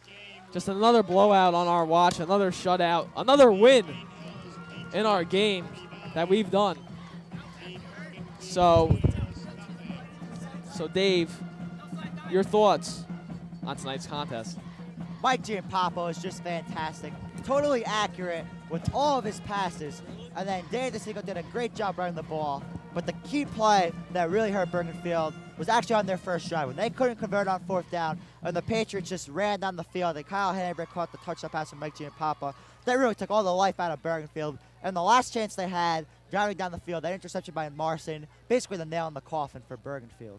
Absolutely, Dave. And, basically, it was just a one-sided game. They came out early, the Bears. They showed that they can fight, but it ended up, that was it. This is it. This is telling. The scoreboard tells it all. 49-0, Wayne Hills. For everybody at the Wayne Hills TV production crew, for all the, I'm just playing around, guys. You just thought I was gonna leave, but I'm not gonna leave yet. We are still around. We just pulled something out of our bag of tricks there. Yeah, we were surprising you. We're surprising you. We're fine. Dave, Rampo coming up. They play Pascagoula Valley, I believe, in week 2. Rampo. Yes, tomorrow night. I mean, tomorrow afternoon, actually, because they do not have lights in Hillsdale, New Jersey. So it's week 2, Pascagoula Valley. What do the Patriots have to do against these Rampo Green Raiders so that they can be 3-0 after week 3? Well, they have to shut down Andrew Weiss. Andrew Weiss has a cannon for an arm, and he's a good quarterback. He's a lot better than Jeff Hogan was last year. They have to shut down Andrew Weiss, and they're really going to have the advantage on the offensive line. They have to create holes for Marson and DeSico to run through. And if the Patriots offensive line could really make some holes for them to run through, they will put on a clinic running the football. Because after the first quarter, when Old Japan went to the drawing board and made some adjustments, Jamie Rowe had the night of his life at Ramapo Stadium. But it's going to be interesting because the last time the Patriots lost a game, they're facing a junior quarterback right on this field at Patriots Stadium. Even though bigger things were on the line here at Patriots Stadium the last time they lost a game. But Andrew Weiss should meet with Adrian Pizzari before this contest and maybe try to get some advice because he's going to need it if he wants a chance to knock off the Patriots. David, now they have some young backs, the Rampo Green Raiders. They have a freshman, I believe, a sophomore. The Patriots are going to have to contain them real well. Do you think the defensive line after their performance tonight can show that they can contain those young backs? Oh, definitely, because I don't know the name of the freshman running back as I left that game early since Old Japan was blowing out Ramapo. But that freshman running back did all his damage against the second defensive unit for the Golden Knights of Old Japan. He hasn't seen anyone like Kyle Hannenberger, Paul Drake, Ryan Salerno, Bowen Jones, anyone of that caliber, and he hasn't had to go up against the linebackers of this kind of caliber that are on this Wayne Hills team. And Jesse Devinchuk is still a couple weeks away, making an impact. He moved here from Connecticut. He's going to be a big help to Ramapo, but this is basically a rebuilding year for Ramapo, and next year will really be their year when they have a year of experience for Andrew Weiss and Jesse Devinchuk. Really a small team. The biggest lineman registering at 225 pounds, David. They're really going to have a struggle against this Wayne Hills line on both the offensive and the defensive side of the ball. Oh, definitely, no doubt. And also, Mike Giampapa can really throw the ball, so you can't just put 8 or 9 guys in the box anymore, because Giampapa could really get the ball out to his receivers. And tonight, he really did it with Brian Ogden and Kyle Hannenberg. They did a great job catching passes from Giampapa. Now, I want to apologize to all those who watched this game tonight, because there was a lot of screw-ups, a lot of mishaps. You know, we're experimenting. We have a lot of new equipment this year, a lot of new stuff, a lot of new features. And it's going to be a battle, Dave. You know, we're just going to have to battle through it. And, you know, we said we were going to go to things at times, and we weren't. Like I said, we were done before, but we weren't. But you know what? It's all good in the end, right, Dave? Definitely. There's a lot of heart in these crew members. The guys behind the scene, the guys that never make it in front of the camera, they do a great job for us, making us look fantastic in front of all the viewers on Channel 77. And you just put it well said, David. For all those who are watching, thank you very much. For my Wayne Hills TV video crew, Brian Rossman, Sean DePerry, Patrick Calabrese, Aaron Ploshnick, Dan Cohen, Michael Botwinick, Connor Peckham, Mr. Jim Hookstraight, our advisor. I mean, the list goes on and on. People who are not here, Kyle Katine. For David Suntup, I'm Andrew Gayo signing off. Wayne Hills defeats Bergenfield 49-0, and enjoy the closing credits. Thank you very much.